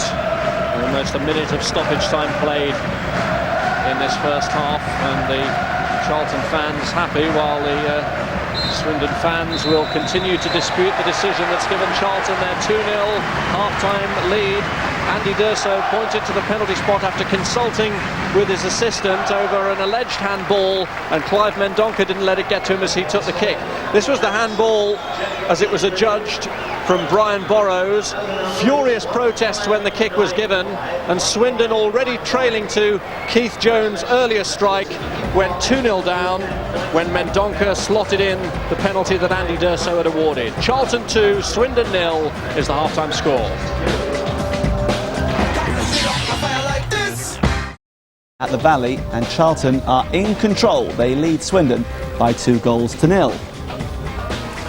Here are the match facts. And Charlton, as you can see, have had the better of things. 10 attempts at goal, 4 of them on target.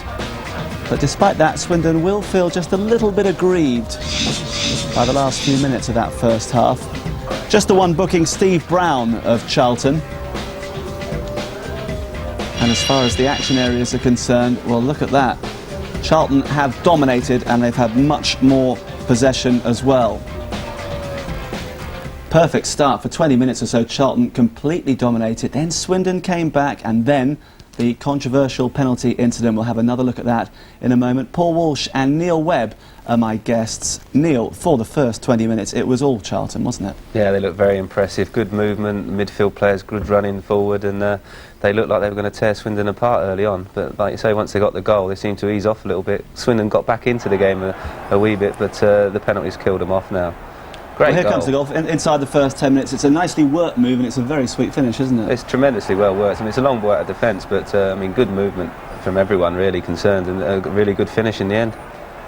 Keith Jones, who hasn't been prolific in front of goal, which is a little surprising when you see the calm way with which he ends this move after neat play from Holmes in particular there. Yeah, good flick from Holmes there. Good first touch into his stride, and well hit low drive into the corner, which is what you tell everyone to put it in the corner, and the goalkeeper's got no chance. Second successive game at the Valley in which he scored. Paul, you've watched it from a special angle. Talk us through it. That's right. Steve Brown aims a big diagonal for Cowe Leaburn. You can see Jones there circled, following the ball forward in space. But I think the key to it was Matty Holmes' run there. He's coming off the line, got beyond Leaburn, and then set Jones in, and he's finished it off brilliantly. I think maybe Watson could have got across and maybe tracked him back a bit. Got on his heels in the end, but it wasn't good enough. Beautifully struck, 60 miles an hour, some power in that. And at that stage, we all thought Charlton were going to get a second. And Mark Kinsella was the man who had the golden opportunity to put them 2-up, Neil. Yeah, we said before the game that he's got a tremendous strike on him, but he obviously doesn't like him inside the box because he's hit it straight at the goalkeeper, just where Digby would like it. I mean, great height for the goalkeeper there, really, when he should have put it low into the corner. But good reaction to see the ball come back and a reasonable header effort at goal, but really it should have been 2-0 then. Well, Swindon came back, Paul, didn't they, to their credit? Couple of chances, and perhaps Steve McMahon will be just a little disappointed that one of those chances at least wasn't taken. Yeah, I think Craig Taylor had a good effort, but could have done a lot better. I mean, I think he'd be disappointed. He's got into a good position between two defenders, and you know, he'd be disappointed that he didn't at least hit the target or make the keeper make a save. What do you think went wrong with Charlton at that point? Was it simply a case of them being a little disappointed that they hadn't gone 2-up and maybe they were just rocked back on their heels a little bit? Well, I think they play such an attacking game that, you know, that on the counter-attack that Swindon are always going to get a break, and that's more or less what happened, really. But other than that, I don't think Swindon caused them too many problems. Well, Craig Taylor was the man with the first opportunity for the visitors. He'll be a little disappointed, don't you think? Well, yeah, he's got forward and he's got in a great position between two defenders. And that's more of a much more of a defensive header than an attacking header. If he knocks that one down with a reasonable amount of power on target, it's got a chance of going in. But he stuck it straight over the crossbar. What have you made of George Ndah, Neil? We said before the game, a lot of responsibility on his shoulders because of the absence of Chris Hay tonight. Yeah, he's not getting the service that he requires. He got it in the first about 10-15 minutes. He made a run down the side of the Charlton back four when they were pushing forward, and his pace caused a bit of problems early on. But after that, he's been starved of service, and when he gets the ball, he's got no one round him either, and it's looking very bleak for Swindon. He was involved in one desperate moment for the home defence. Ball cleared off the line eventually by Mark Bowen. Ndah's trying to claim it, but it's fairly clear that it hasn't gone over the line, isn't it? It hasn't gone over the line at all. The goalkeeper's made a complete hash of it. I think he's actually gone to try and catch that for some reason. He's gone above two players, and he's gone to catch it, and he's near enough ended up punching it into his own net. So good point for Swindon, that, because it's put pressure on the goalkeeper from crosses, and he might drop one again. Big talking point, of course, towards the end of the first half, the penalty. What was your initial thought on that, Paul? Well, initially we didn't think it was a penalty at all. You know, it's bounced up. I don't think he knew much about it, Brian Burrows. As he's turned around, it's more or less hitting his arm, and then he's cleared it away. Yeah, he definitely made contact with his arm, but you know, whether it was intentional, I definitely think it's not. Is that a penalty as far as you're concerned, Neil? No, definitely not. I think the linesman and the referee got it completely wrong. Burrows has turned around there. He's looking up in the air.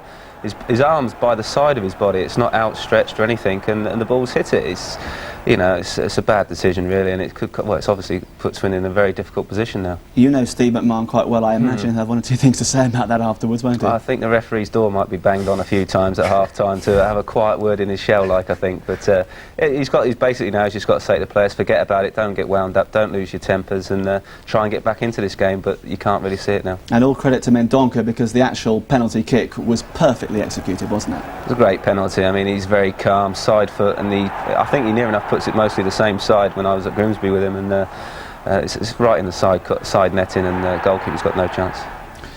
Well done, Mendonca, his 11th goal of the season, and Charlton lead Swindon by 2-0 at half-time, just when Swindon were coming back into it. They have a lot to do in the second half if they're to go second in the table. We're back in a couple of minutes.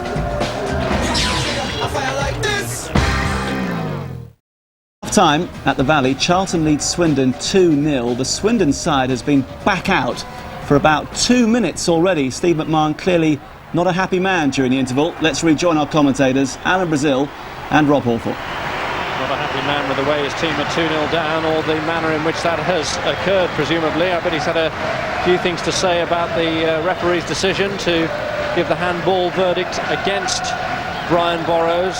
Certainly Burrows was very aggrieved about it. Andy D'Urso did it after consulting with his assistant, but it's a decision that will certainly be a talking point and makes the life of his team a lot more difficult. But you look at Steve McMahon, and he uses himself sparingly as a player these days, just one substitute appearance, but it's that competitive midfield spirit that he embodied in his playing heyday that presumably in this second half he'll be wanting to see from his team. Yeah, especially from someone like Scott Leitch, you know, in the midfield. He's the one who gets his foot in. I just wonder, after maybe 10 minutes, Darren Bullock, something like that, might come on, just to give him a bit of drive and steal in the midfield. Well, he started the second half with the 11 who finished the first, and it just remains a question of time as to how long he will give them to turn this situation around. Early change with Ty Gooden switching to the right, and Mark Robinson now up against his namesake John. And John Robinson had been making all sorts of inroads into the Swindon defence, so that's an interesting switch. Yeah, I think Ty Gooden's actually had enough of Robinson, to be honest, because he had a bit of a torrid time early on the first half. He actually got forward good and he put a real good delivery, left foot in the box, where Big Taylor should have done better. But apart from that, he's been on the back foot. I'm sure Steve McMahon said to his players at half-time, "Hey guys, if you lie down here, you're going to get buried. 3 or 4, maybe 5. Come on, let's start the second half proper. Let's get to the ball quicker. And the knockdowns in midfield, let's win our fair share, and instead of Charlton winning most of them." Well, they'd conceded 13 goals in their 5 away matches prior to this. Another 2 already tonight. And really, it's their defensive record that's threatening their stay in the top area of the table. It's crucial this fella on the ball, and Ndah gets more service, because he is a handful, but he's been starved of the ball. Quality services, he's just not been getting it.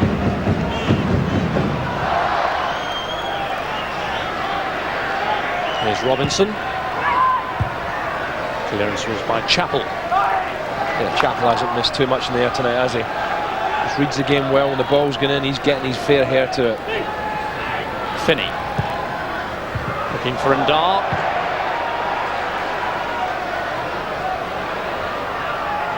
Here's Watson. Mark Robinson. Watson aiming to find Gooden.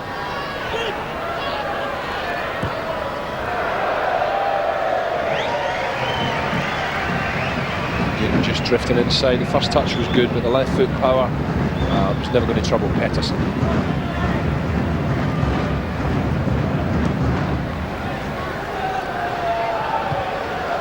Clearly they're hoping that now that Gooden is no longer up against Robinson, he can concentrate on his own game. But this is good play. Leitch releasing Thompson. Finney's in the box, and Ndah arriving too. Brown with a clearing header for the corner. I just feel little Thompson there. Brown doing well to get back, head clear, but Thompson, I felt, delayed it a little bit. Finney was at the far post. He wanted an early ball. It's a good play. It's a good break from Thompson. But look, Finney's in front of Brown. Get the ball in the box now. He delays it, and Steve Brown gets back. So to make a match of this, they'll need to strike early in this second half. The corner taken by Watson. Kinsella making sure that they didn't make the most of it. Robinson being forced back by Jones. Brown sliding in.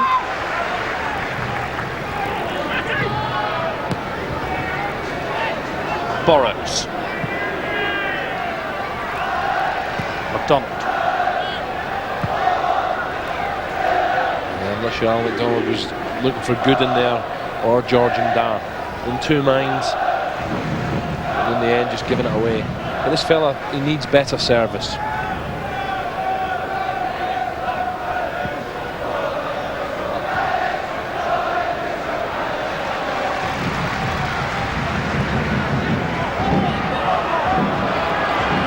Robinson. Brown. Here's Kinsella. Bowen for Charlton. It's Leaburn out wide. Holmes. Now can Leaburn furnish Mendonca with a cross. Robinson's in the box too. I'm afraid he's cross let him down again. Carl Leaburn done ever so well there, turning Gooden on the right foot this time, just trying to find the far post, but couldn't find the red shirt.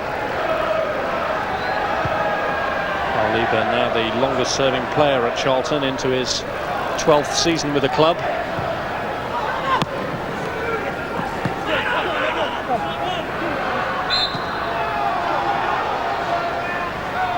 Foul by Kinsella. Alan Kirbysley desperate for Kinsella to get in this Ireland team. Feels he's good enough. He's been playing well this season.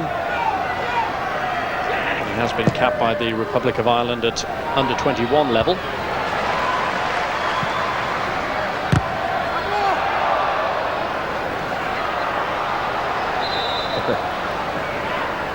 Kidology there from Leaburn. I say, what? That was clearly off Leaburn. Well, Swindon need a goal, don't they? They need a goal soon. As it stands, Charlton poised to lift themselves a place up the table, going above Sheffield United, having played 2 games more. And more importantly, after their recent run, getting their season back on track. Too often in the past they've made a good impact at the start of the season, only to let it tail away. The closest they went in recent seasons to getting promotion was when they reached the playoffs a couple of seasons back, and George Ndah, playing for Swindon tonight, was part of the Crystal Palace team that thwarted them in the semi-finals.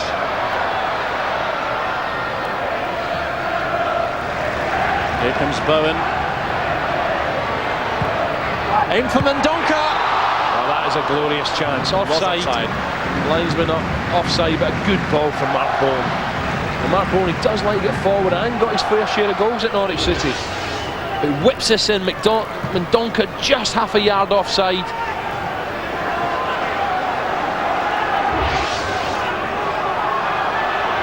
Robinson. I think Swindon have got to stop these crosses going into the box. It wasn't the best cross from Robinson, but, you know, in the space of 30 seconds down either flank, getting dangerous crosses across the 6-yard box. It's really got to be stopped. Good. Ndah. It's not been Gooden's night, has it? Not been a good one, you might say.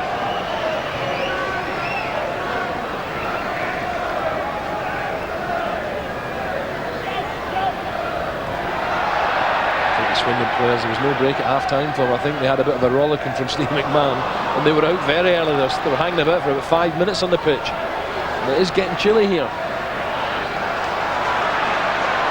There's Holmes. And to keep the pot boiling for Charlton, who started well again in the second half. Leaburn looking menacing against McDonald. Jones. Kinsella to move in quickly to close him down every time he's in possession, 25-30 yards from goal. And Bowen crucially in the way of Borrow's intended ball for Ndah, and Bowen's made up a decent amount of ground again here.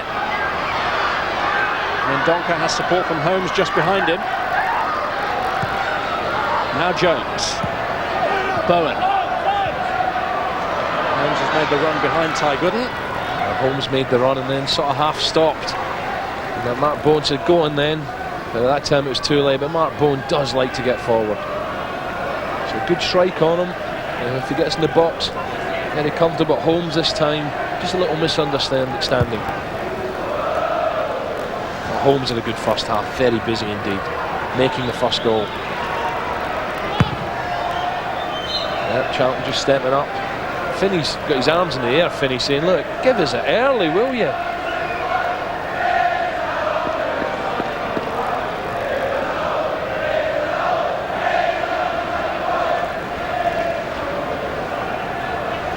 Taylor covering against Leaburn. Leaburn has lined it up for Robinson, but it was on his less preferred foot. Yeah, Robinson's drifting all over at the moment. First half on the right-hand side, hugging the touchline. Now, the second half on the right-hand side again, but he is drifting infield a little bit. And McDonald and Leaburn again, he's just leaning back on the left foot.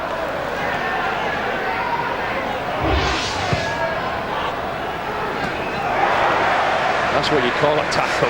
Taking no prisoners, and for a player who's already on a yellow card. There's definitely a bit of Stuart Pearce about this fella. Look at this. One little mistake, he's on a yellow. Crikey, Robinson felt that one.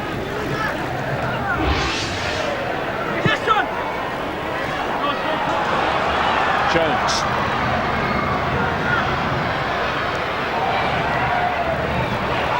And here's Kinsella. Cleared by McDonald. There's Brown, who has just been urged by his manager to be a bit more careful after that last challenge, which could have got him in more hot water. I'd say it was wholehearted.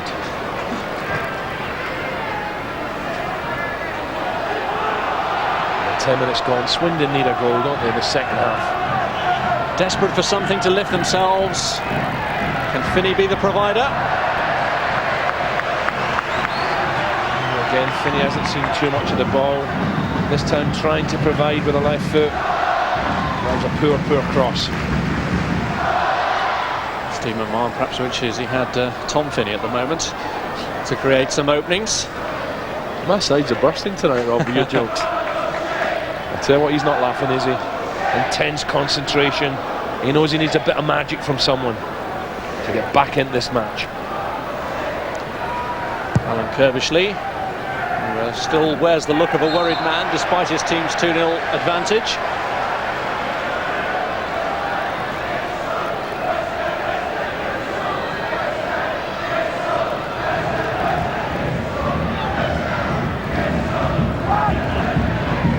Leaburn up, Robinson trying to get in, and as Mendonca tried to flick it through, there was, would you believe, yet another handball claim against Morrows.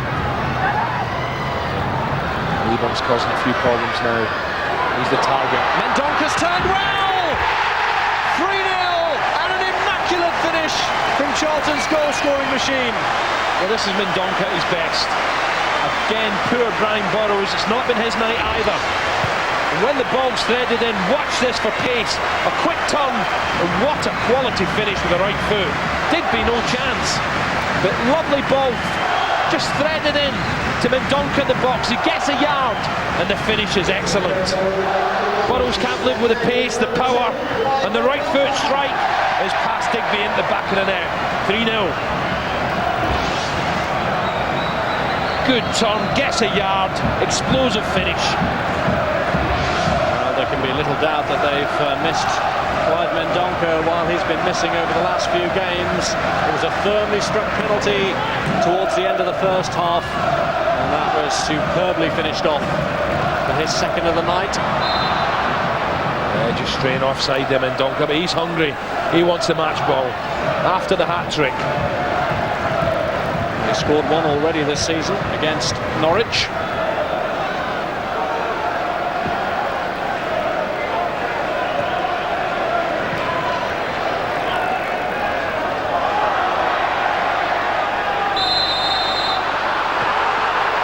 Robinson's a little bit unlucky here, but he's got to be careful. The yellow will be slipping out the ref's pocket.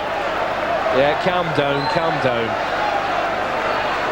A little bit unlucky there. I felt he was getting tugged and pulled before. But you have to say Swindon deserve something, don't they? They deserve a little bit of luck. Second goal was a killer for me. I'm sure that come the end of the game, they'll argue that that controversial penalty award was very much the turning point. Number 9, John Robinson. Mendonca on for the hat-trick. Cleared by Taylor.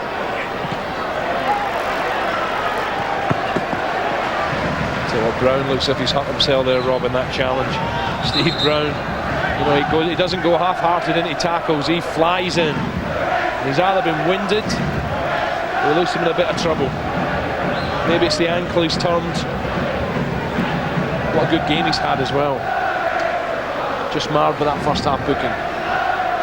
He's a fully committed player, Steve Brown, and he's paid the price of that at the moment. And as he receives treatment off the pitch, Charlton look to build on what already looks a comfortable, if not winning, lead to this game. Chapple.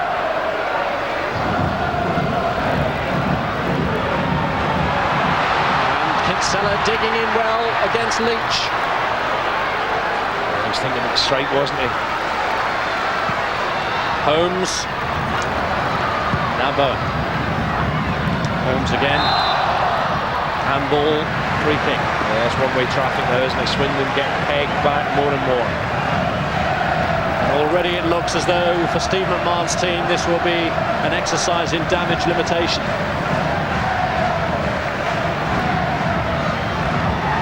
Leaburn waiting to profit from the free kick.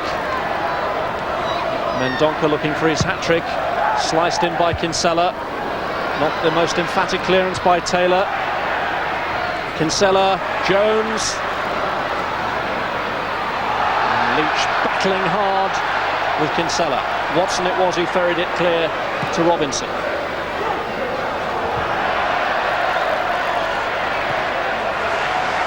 Rufus.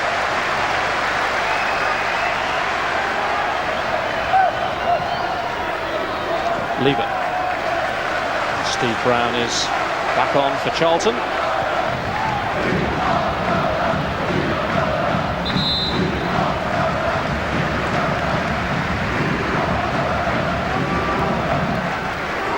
Clive Mendonca really is the scourge of Swindon. 3 goals against them last season when he was playing for Grimsby, and 2 already tonight. Yeah, it's a quality finish, wasn't it?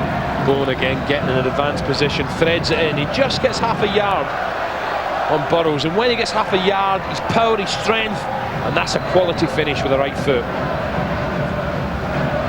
20 goals in a team that was relegated from this division last season. He was the 6th top scorer in the First Division, and it was inevitable when Grimsby went down that they would have to sell him. Here's Gooden. Thompson comes back at him from Holmes. Chapple.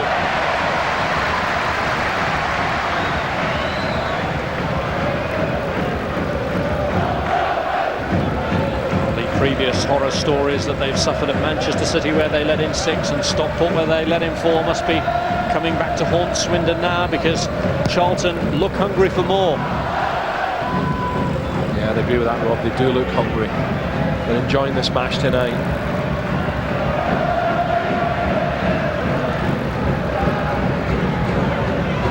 Here's Finney.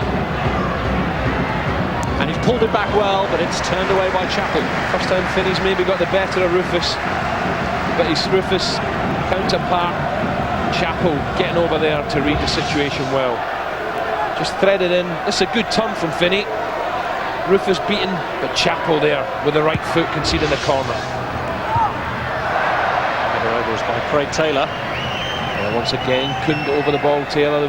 This time it was more hard. There was bodies all around him. Just couldn't get high enough to knock the ball down. But Taylor had a good chance first half. He'll rue that one.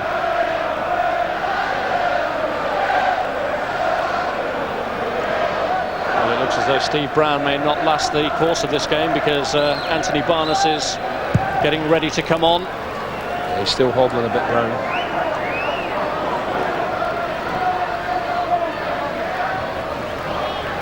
Here's Bowen.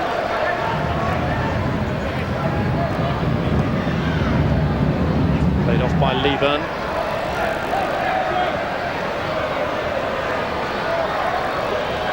Jones.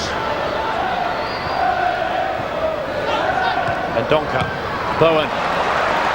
Looking to release Holmes. Leaburn, the only Charlton player in the box.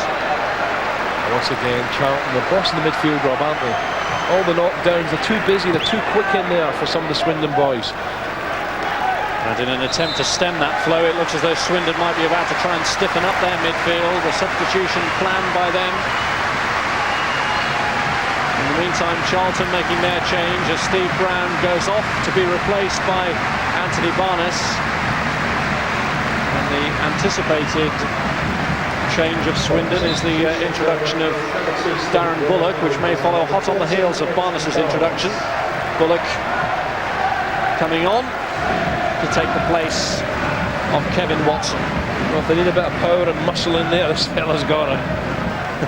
Just back after a 3-match suspension, Darren Bullock, and he did score against Charlton on the opening day of last season for Huddersfield. 1 goal at the moment would be mere consolation, but if they strike early enough, who knows?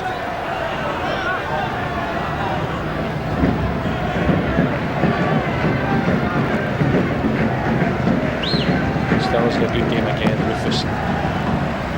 Good marker with good pace. Mark Robinson.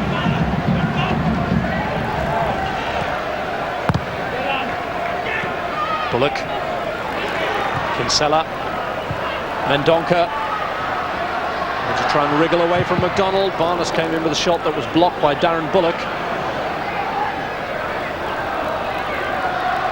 Kinsella is teasing Darren Bullock and getting the cross in. Needed a near post run right on the touchline. Good skill from Kinsella, twisting Bullock. Just needed a help with a near post run with that ball.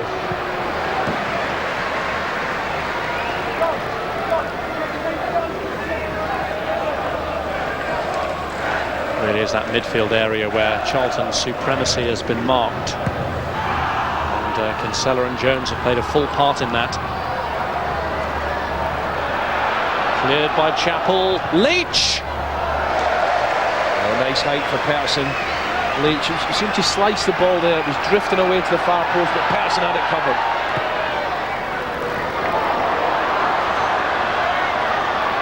Leaburn. Barness.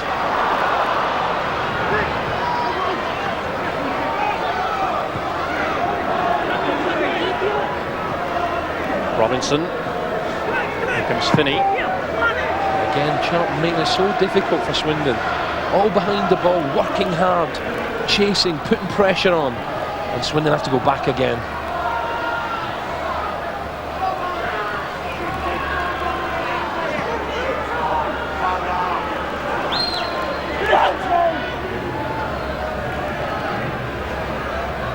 David Thompson. And Mark Robinson. George Ndah. Can he bring life back to the Swindon charge? He's just taken it too far. He's unlucky there, but good covering again from Phil Chapple. Ndah sense he had Bowen on toast. Went past Bowen, but the presence of Chapple made Ndah take another touch. And the touch wasn't good enough. This time they get it in a good area for him. Good turn, but look at Chapple helping his full back out. And that forces Ndah wide. George Ndah and Steve Finney now getting support from just behind by Gooden. As Swindon continue to change their formation and the positions of their personnel to try and change their fortunes in this game. Gooden, who started at left back, started the second half at right back, and now slotted in behind the front two. Here he is. Barness. I think the referee was waiting for that. It was a late challenge from Finney. And Finney and Robinson now having a little argument. We don't want to be arguing because I think the ref's going to have a little argument with him. There was a late challenge. He made up a lot of ground to get there. And Anthony Barness, as he delivers it, here's the challenge there, and that's a yellow card. Can't really be any arguments from Steve Finney, and Alan Kirbishley quickly came out to have a word there with the player offended against, Anthony Barness, to ensure that there was no unnecessary reaction from him. Frustration, I'm afraid.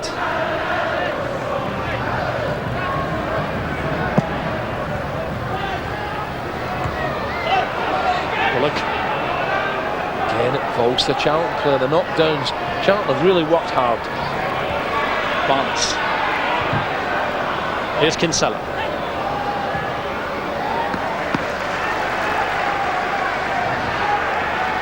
Swindon defence has been back on its heels for much of the night. It's been a really committed display by Charlton.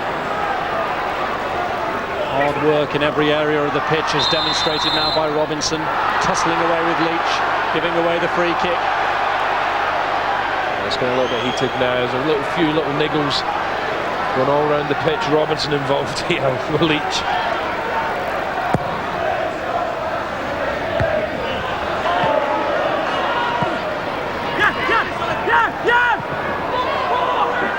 I think Robinson held him coming there, Bullock. Made up some ground there. Again, good pressing from Robinson. Making the mistake. He's had a cracking first half. Made it a very unhappy anniversary for Steve McMahon. 3 years today since he was appointed Swindon's manager, and despite the promise of their start to the season, it looks like this will be 3 defeats on the trot. Yeah, he'll keep his head though, Steve. You know, handily placed. A lovely position in this nationwide Division 1. This fella got Alan Curbishley off his seat with a lovely finish. And Mendonca, that's what he's bought for. 2 goals tonight. Looking for the hat-trick. Well, those two to be the match winners. It's Mendonca to take the match ball away with him. All will be answered in the final 20 minutes.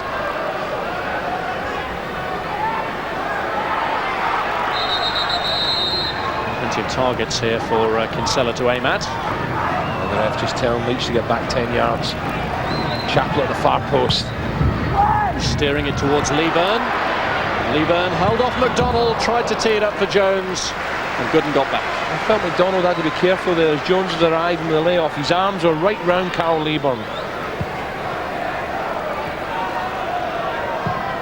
Well, it's not been a very happy return to the Valley for Alan McDonald. The heart of this Swindon defence.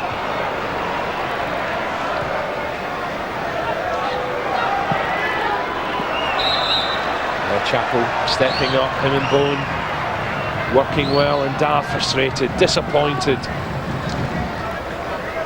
McDonald in the heart of that Swindon defence, famed for his days at Queen's Park Rangers, but actually made his league debut while on loan for Charlton. That was right at the end of the 1982-83 season. Yeah, he's been a steady player, good career, Alan McDonald. Bitterly disappointed to leave QPR.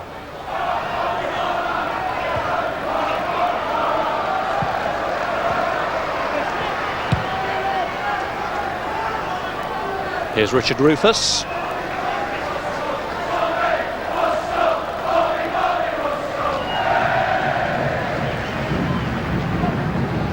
Well, this has never really been a very happy hunting ground for Swindon. They've won just 2 out of 22 away league fixtures against Charlton over the years, and it doesn't look as though that record's about to be altered. I don't think there's going to be too many teams come here, Rob, and go away with 3 points. Not in the mood they're in. Very impressed tonight. The more you look at it, the more creditable Stockport's victory here was. The only team to win here in the league in the last 17 matches staged at the Valley. Here's Robinson. Now Barness.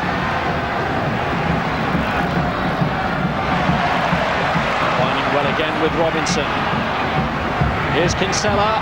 And it took a deflection. Yeah, deflected off Leitch, who's taken a knock behind the right knee. And the keeper this time, there's a Digby right behind it. Kinsella's desperate to get on the sheet. This is good play from Robinson again. I thought Barness was going to get caught here. Just gets here, knocks it back. Kinsella with a drive, Leitch in the way, and Digby down.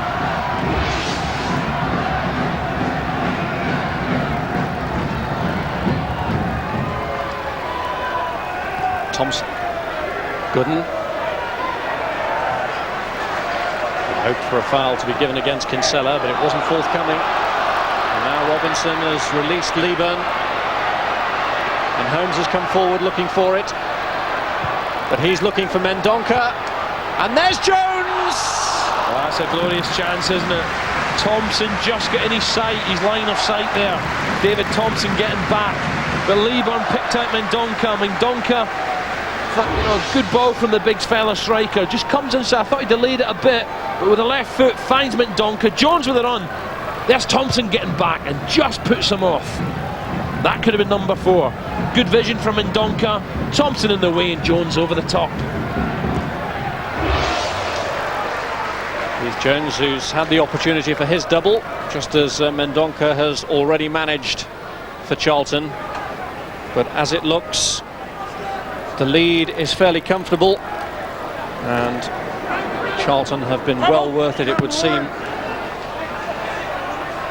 on the basis of their performance tonight. I think Charlton's midfield they've got a lovely balance, getting forward. You know, when 2 go forward, there's Kinsella's the anchor man, and when he gets forward, maybe Holmes comes back and sits. It's a good balance. A late change being made here by Swindon. Striker for a striker, Steve Cowe coming on to replace Steve Finney. Finney, who has been booked earlier. Cowe, who's scored in their last win against Bradford. One of only 4 starts that he's made during the course of this season.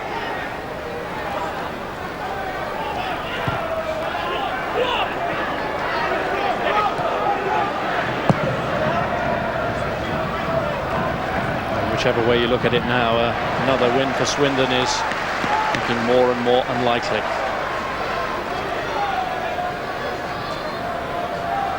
Charlton, they got the early goal which they needed, and then just before half-time, the penalty decision, which surely was never a penalty kick, that really broke the backs of the Swindon. Hopes of getting back in the game, and then Mendonca again, so sharp with the third one. And here's a turn by Mendonca in the box. Barness, and he's gone for the strike. The challenge from Gooden coming in. There was a couple of late challenges there. I think Leitch has got a problem. Gooden with a late challenge there, but Gooden took a knock early just behind his right knee, and I think he's still feeling it. Battling away, Leitch, but Barness does well. But watch this one. That's a little bit, gets a shot away, but a little bit late again.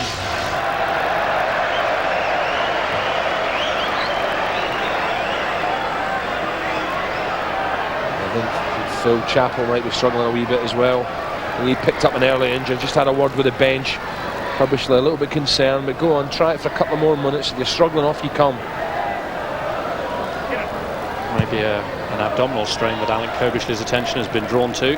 That's the area at which he appeared to be pointing, Phil Chapple. Holmes looking to release Mendonca again.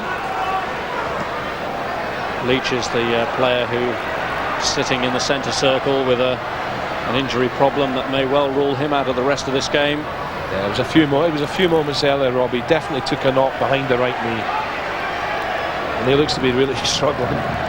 Swindon with just one substitute left to use. It's not been the night.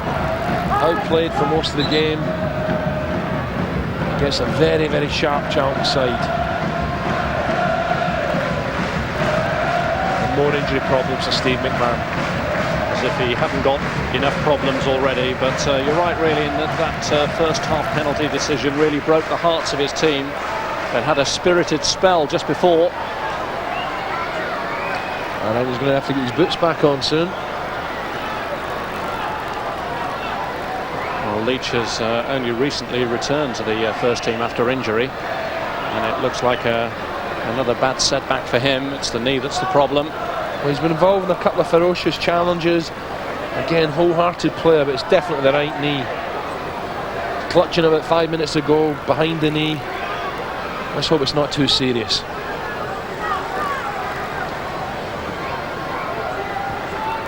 Definitely struggling here. Just overstretched there on the right knee. Down he goes, and you can see just here again, fires into the challenge, and he immediately goes for the clutch in the knee.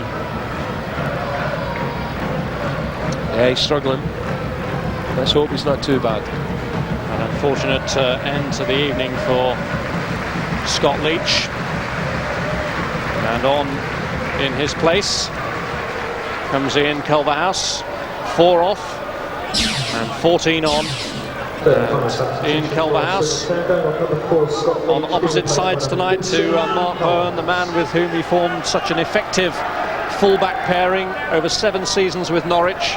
Reached a couple of FA Cup semi-finals together in that time, and played in that famous European match in Munich when Bowen scored at the Olympic Stadium against Bayern Munich. Also kids together learn their trade at White Hart Lane. Kinsella. Here is Bowen. McDonald ushering it back. Yeah, time running out now, 11 minutes.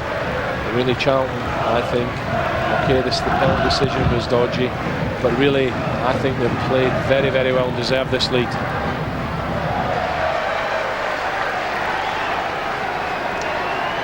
Well, under 11 minutes to go now, and Swindon appear to be in something of a cul-de-sac in this game, and the run up to Christmas is going to be absolutely crucial if they're to stop the rot. You'd venture to suggest that in a lot of cases, if teams are buzzing around the top 6 or 8 by Christmas, then there's a fair chance that they'll be in the shake-up at the end of the season. And with this looking like being their 3rd defeat on the trot, they need to get things back on track immediately. Holmes taking a strange tumble. Away goes Bowen. It's McDonald. Kinsella. Mendonca. Crowning glory for Charlton now surely would be a hat-trick for Clive Mendonca after the one he got against Norwich earlier in the season, at a time when he was actually struggling for goals in Charlton's colours. I'm sure a few teams watching tonight, Rob. Sheffield United, the next visitors to the Valley in the league. Nigel Spackman, he'll know this is a hard place to come. Sheffield United with a few draws lately. They've been looking to keep up with the pace with Middlesbrough and Forest. And Swindon, they need to start getting a few 3 points again. I'm not sure they get it here. This is a win that will dislodge Sheffield United from 5th place in the table. And they'll be delighted at the fact of keeping a clean sheet too, Charlton, because goal scoring hasn't been a problem. Keeping them out at the other end has. Richard Rufus, Kinsella, still one or two challengers flying in even at this late stage of the proceedings. Steve Cowe to Gooden, and that just about sums up the miserable night that Ty Gooden's had. I'm saying nothing. I think I've said enough against this fella. We all have bad nights. Ty, especially early on the first half when Robinson was really roasting him. Not a lot has gone well for him. Alan McDonald. Cowe.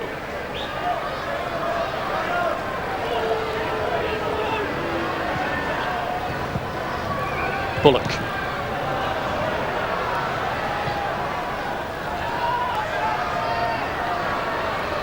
Thompson.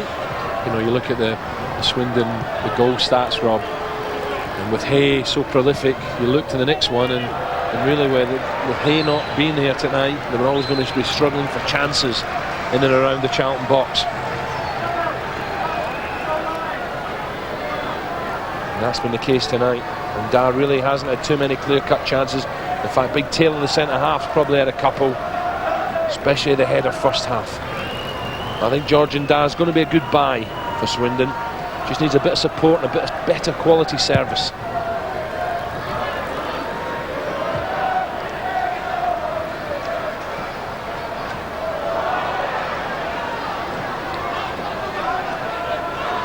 Robinson. Here's Jones, who started it all off for Charlton. Barness. Robinson duelling with his namesake Mark Robinson. Yeah, Robinson's done well again. And took a blow to the back there from Ty Gooden. The referee has let play go on for the moment. Wonder if he'll take further action when it stops. Robinson has come back on, holding his back, as Barness looks for Mendonca. Unlucky. Thought about the header, then thought right on the chest.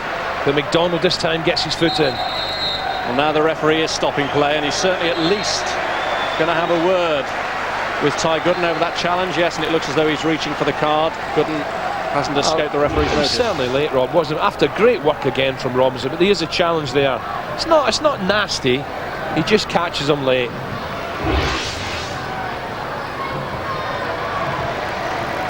Yellow card it is for Ty Gooden. It is his third booking of the season, although one of the previous ones earlier in the campaign was struck out, having gone 5 games without a yellow card.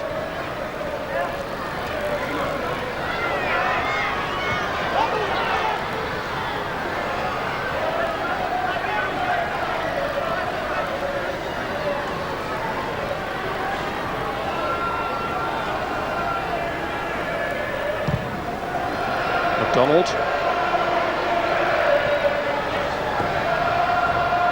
Here's Ndah. Bullock.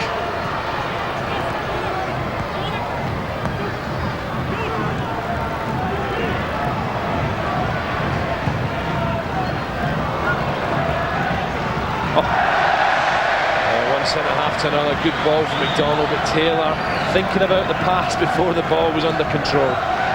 Late lapse in concentration from Craig Taylor. Let's set the drummer off again, and the atmosphere building.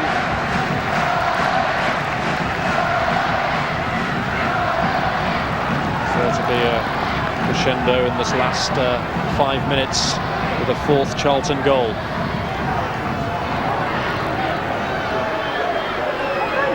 Jones. Risky ball for Bowen, but he got there. Kinsella.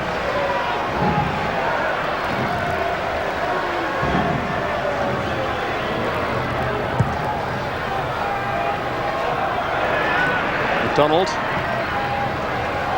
is in Culverhouse.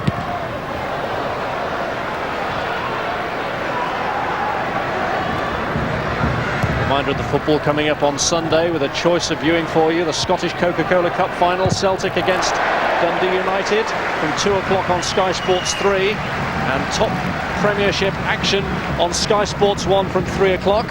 Arsenal against Liverpool at Highbury, and I'm sure that David Thompson will be taking a keen interest in his colleagues in action, as will Steve McMahon, a former member of the Anfield fold. Oh, it's a bit of a dilemma, that one, not one to watch.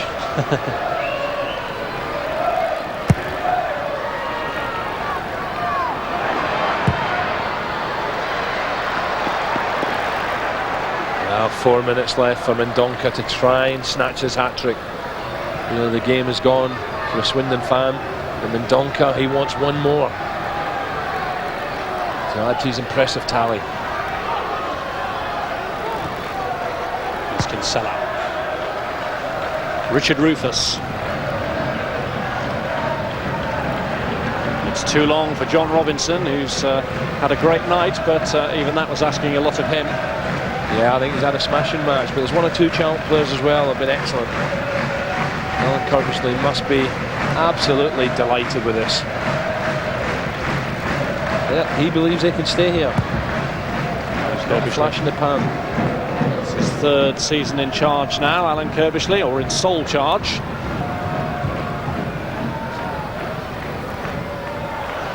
And the acid test really will be the run into the season. Mendonca tried to slip Leaburn through, Borrows in the way. And Robinson gave him a great run as well. He had 2 options there, Mendonca.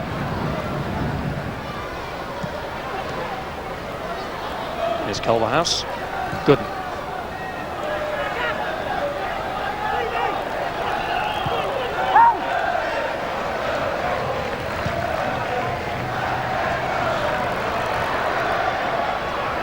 Gooden. Rufus again over there sharply. He hasn't put too many feet wrong tonight. Another impressive display.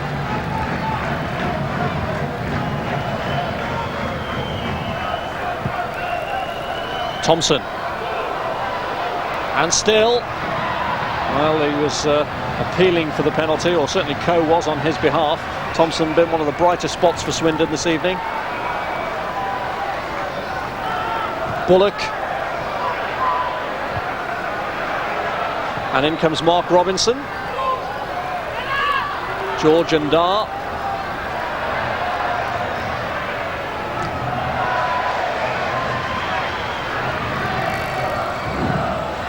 And it doesn't look at the moment as though there's even going to be the consolation of a goal for Swindon. Breach a Charlton defence that hasn't given too much away. That effort in the first half that was cleared off the line by Mark Bowen, perhaps the closest that they've come. Holmes just taking a knock there from Burrows.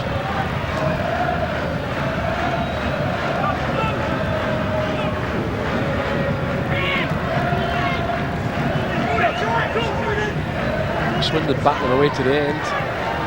Possession now, right to the full-time whistle. Really, the second goal, the penalty decision, was a killer.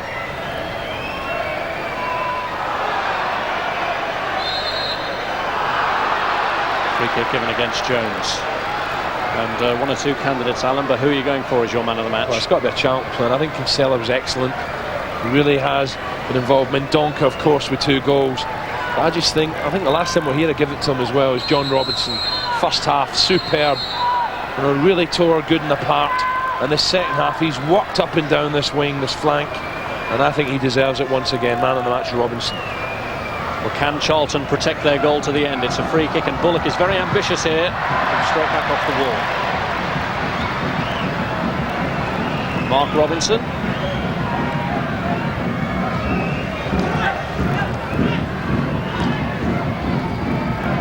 Bullock.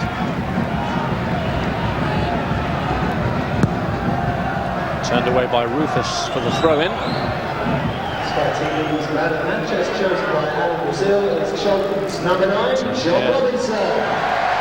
Cowe with a flick over, just as Charlton are looking to run the clock down. Cowe offering a late scare.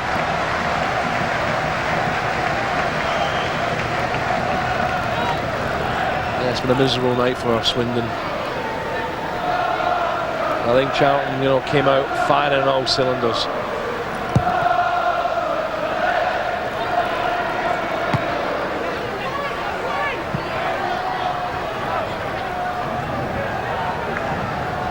Questions will start to be raised now, I'm sure, about Swindon's promotion credentials, but they will point to the absence of Chris Hay, whose goals have been such a crucial part of the season for them. I'll be hoping that that supply line is resumed when he returns to the team.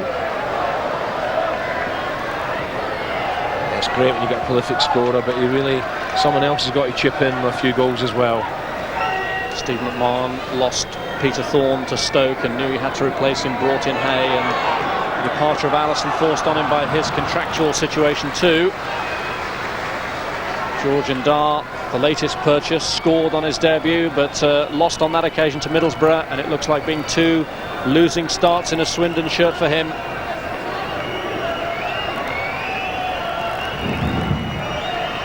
Leaburn, Robinson. I thought he was going to go on with that, take it in the box, but he's obviously tiring now. But through an amazing amount of work this evening, and just trying his hand with the right foot shot off target.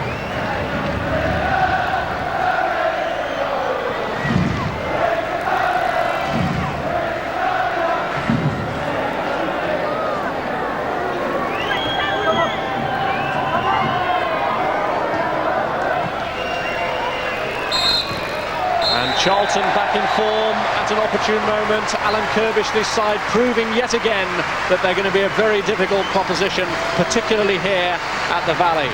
They've ended their recent run of dodgy form. Keith Jones it was who set them on their way with a goal in the first 10 minutes, a rattling shot in off the post. But Swindon will argue that their spirit was broken by referee Andy D'Urso's decision to give a handball controversially against Brian Burrows, and Clive Mendonca readily accepted the opportunity from the spot and added his second goal, Charlton's third in the second half. Steve McMahon, I'm sure, will have a few choice words to say about that decision at the end. But really, a disappointing night again for his team, who've now lost 3 on the trot. The first of Charlton's 3 goals, well hit by Jones.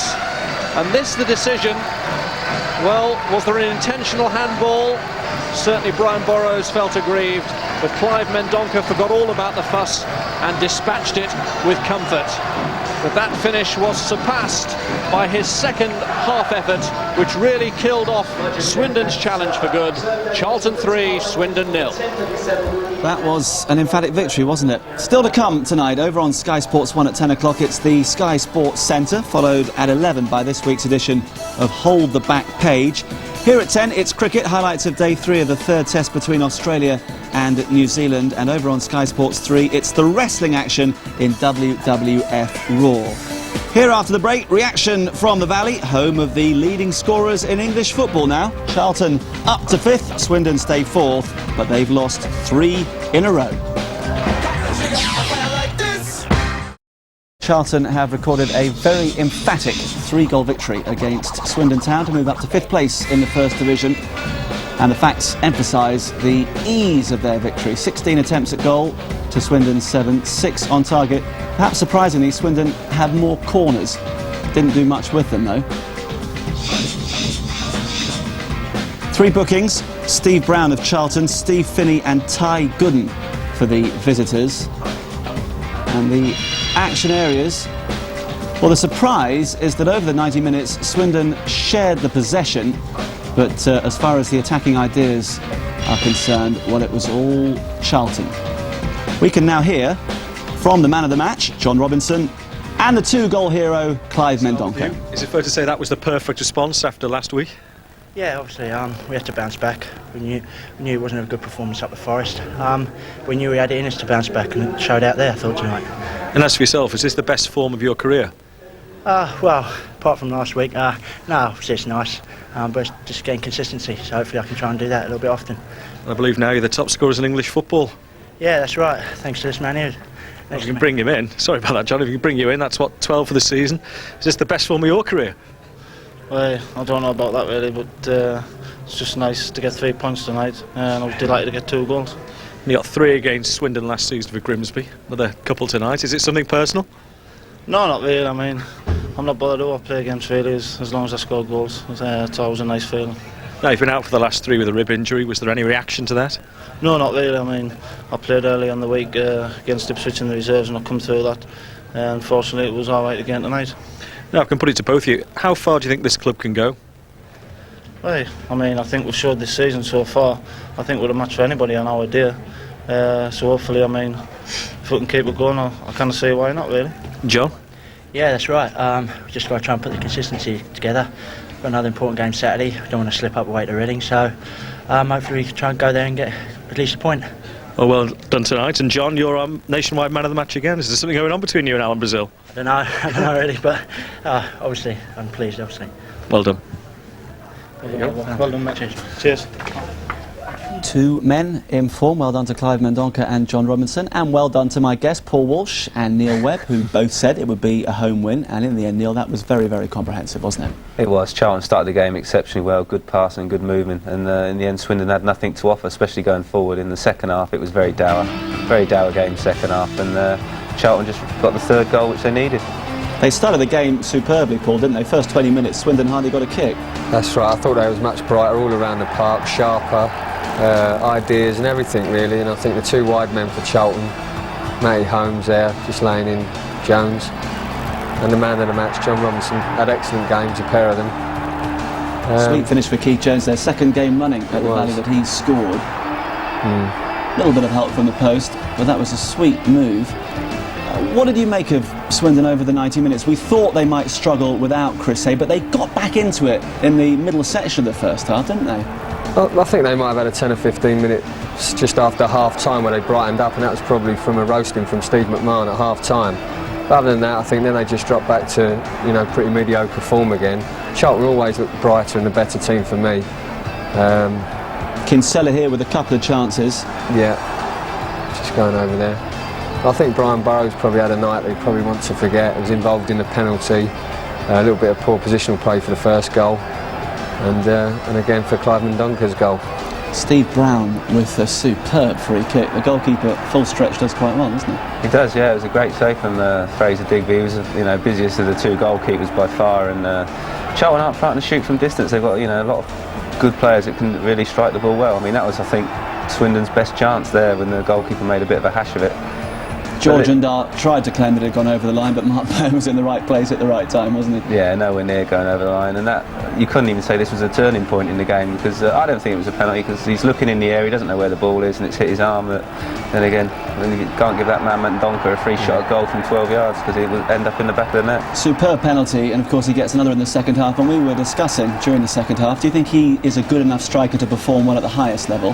Well, I'm surprised. I mean, I played with him at Grimsby for 6 weeks, and he's one of the better finishers of the ball that I've played with, and I'm surprised that no one's actually given the opportunity to play in the top flight, but he will score goals, I mean, without question. Bad defending for that 3rd one, Paul?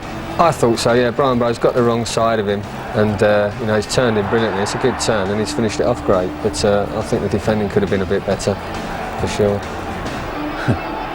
Well, that was it, basically. Very little for the crowd to enjoy after that, but they'll be happy enough.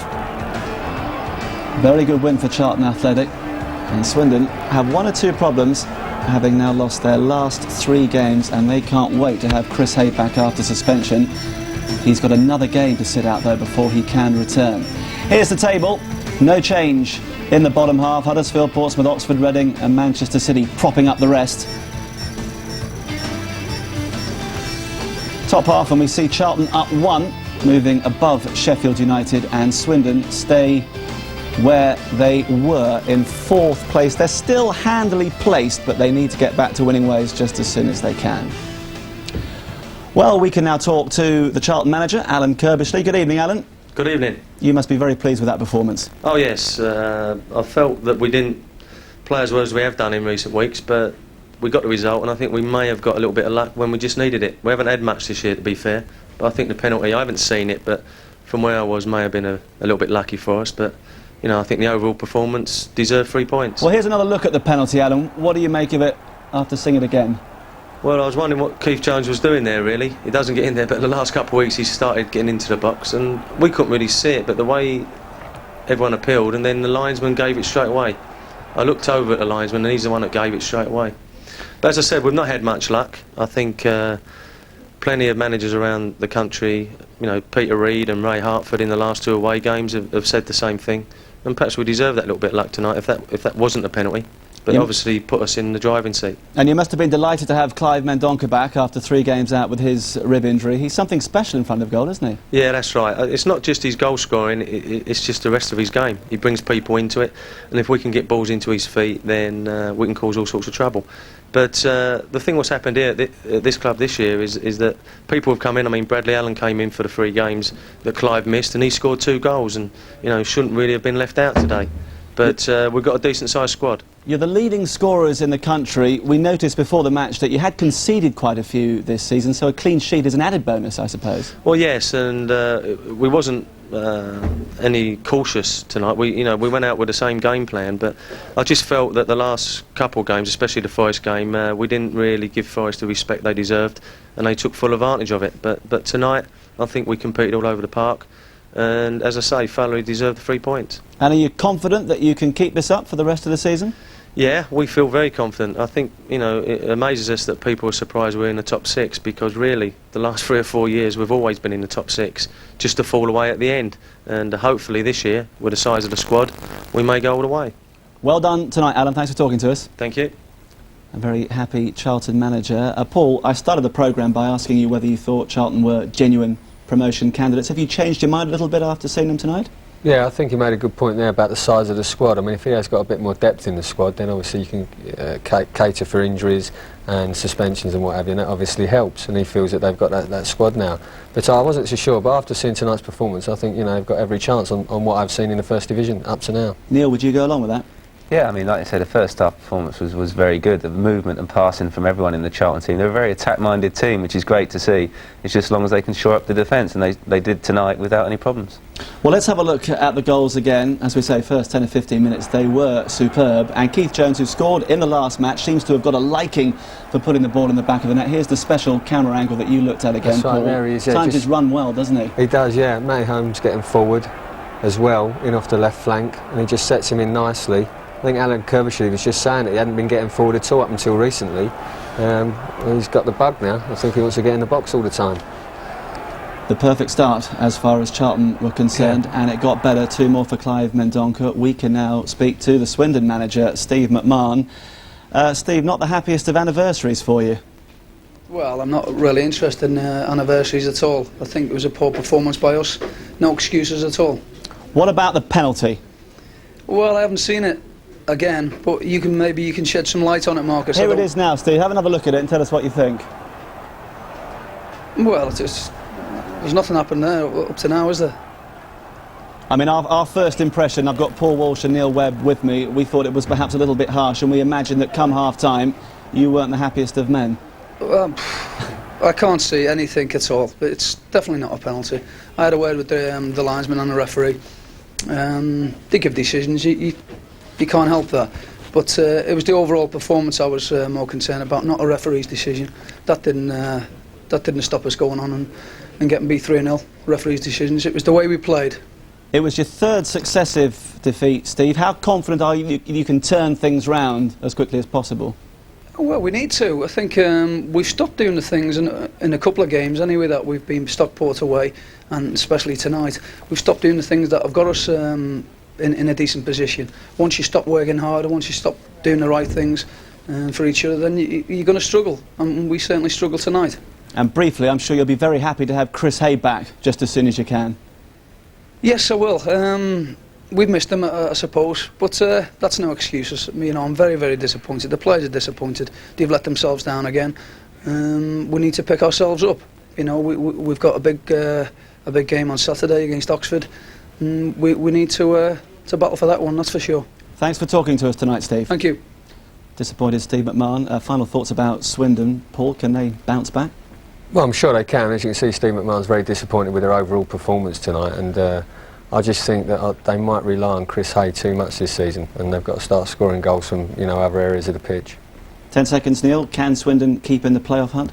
I'll be very surprised if they do. But it's going to be interesting to see how Hay and Ndah play together. But they need service, and the service was totally lacking tonight. All right, Neil, Paul, thanks very much indeed for your company. Plenty more good football to look forward to on Sky Sports over the weekend. Sunday, it's the Scottish Coca-Cola Cup final. Celtic against Dundee United from Ibrox. Sky Sports 3 from 2. And on the same afternoon, what a cracker in the Premiership. Arsenal against Liverpool at Highbury. Sky Sports 1 from 3 for that. Monday Night Football comes from Bolton. They're at home to Newcastle at the Reebok Stadium. Sky Sports 1 at 7. And the rearranged game at Upton Park, West Ham against Crystal Palace. Hopefully the floodlights won't fail for a second time. Sky Sports 1 from 7 o'clock. It was a valley of despair for Swindon tonight, but Charlton's sharpshooters show no sign of drying up. The country's leading scorers are into the top 5. Good night.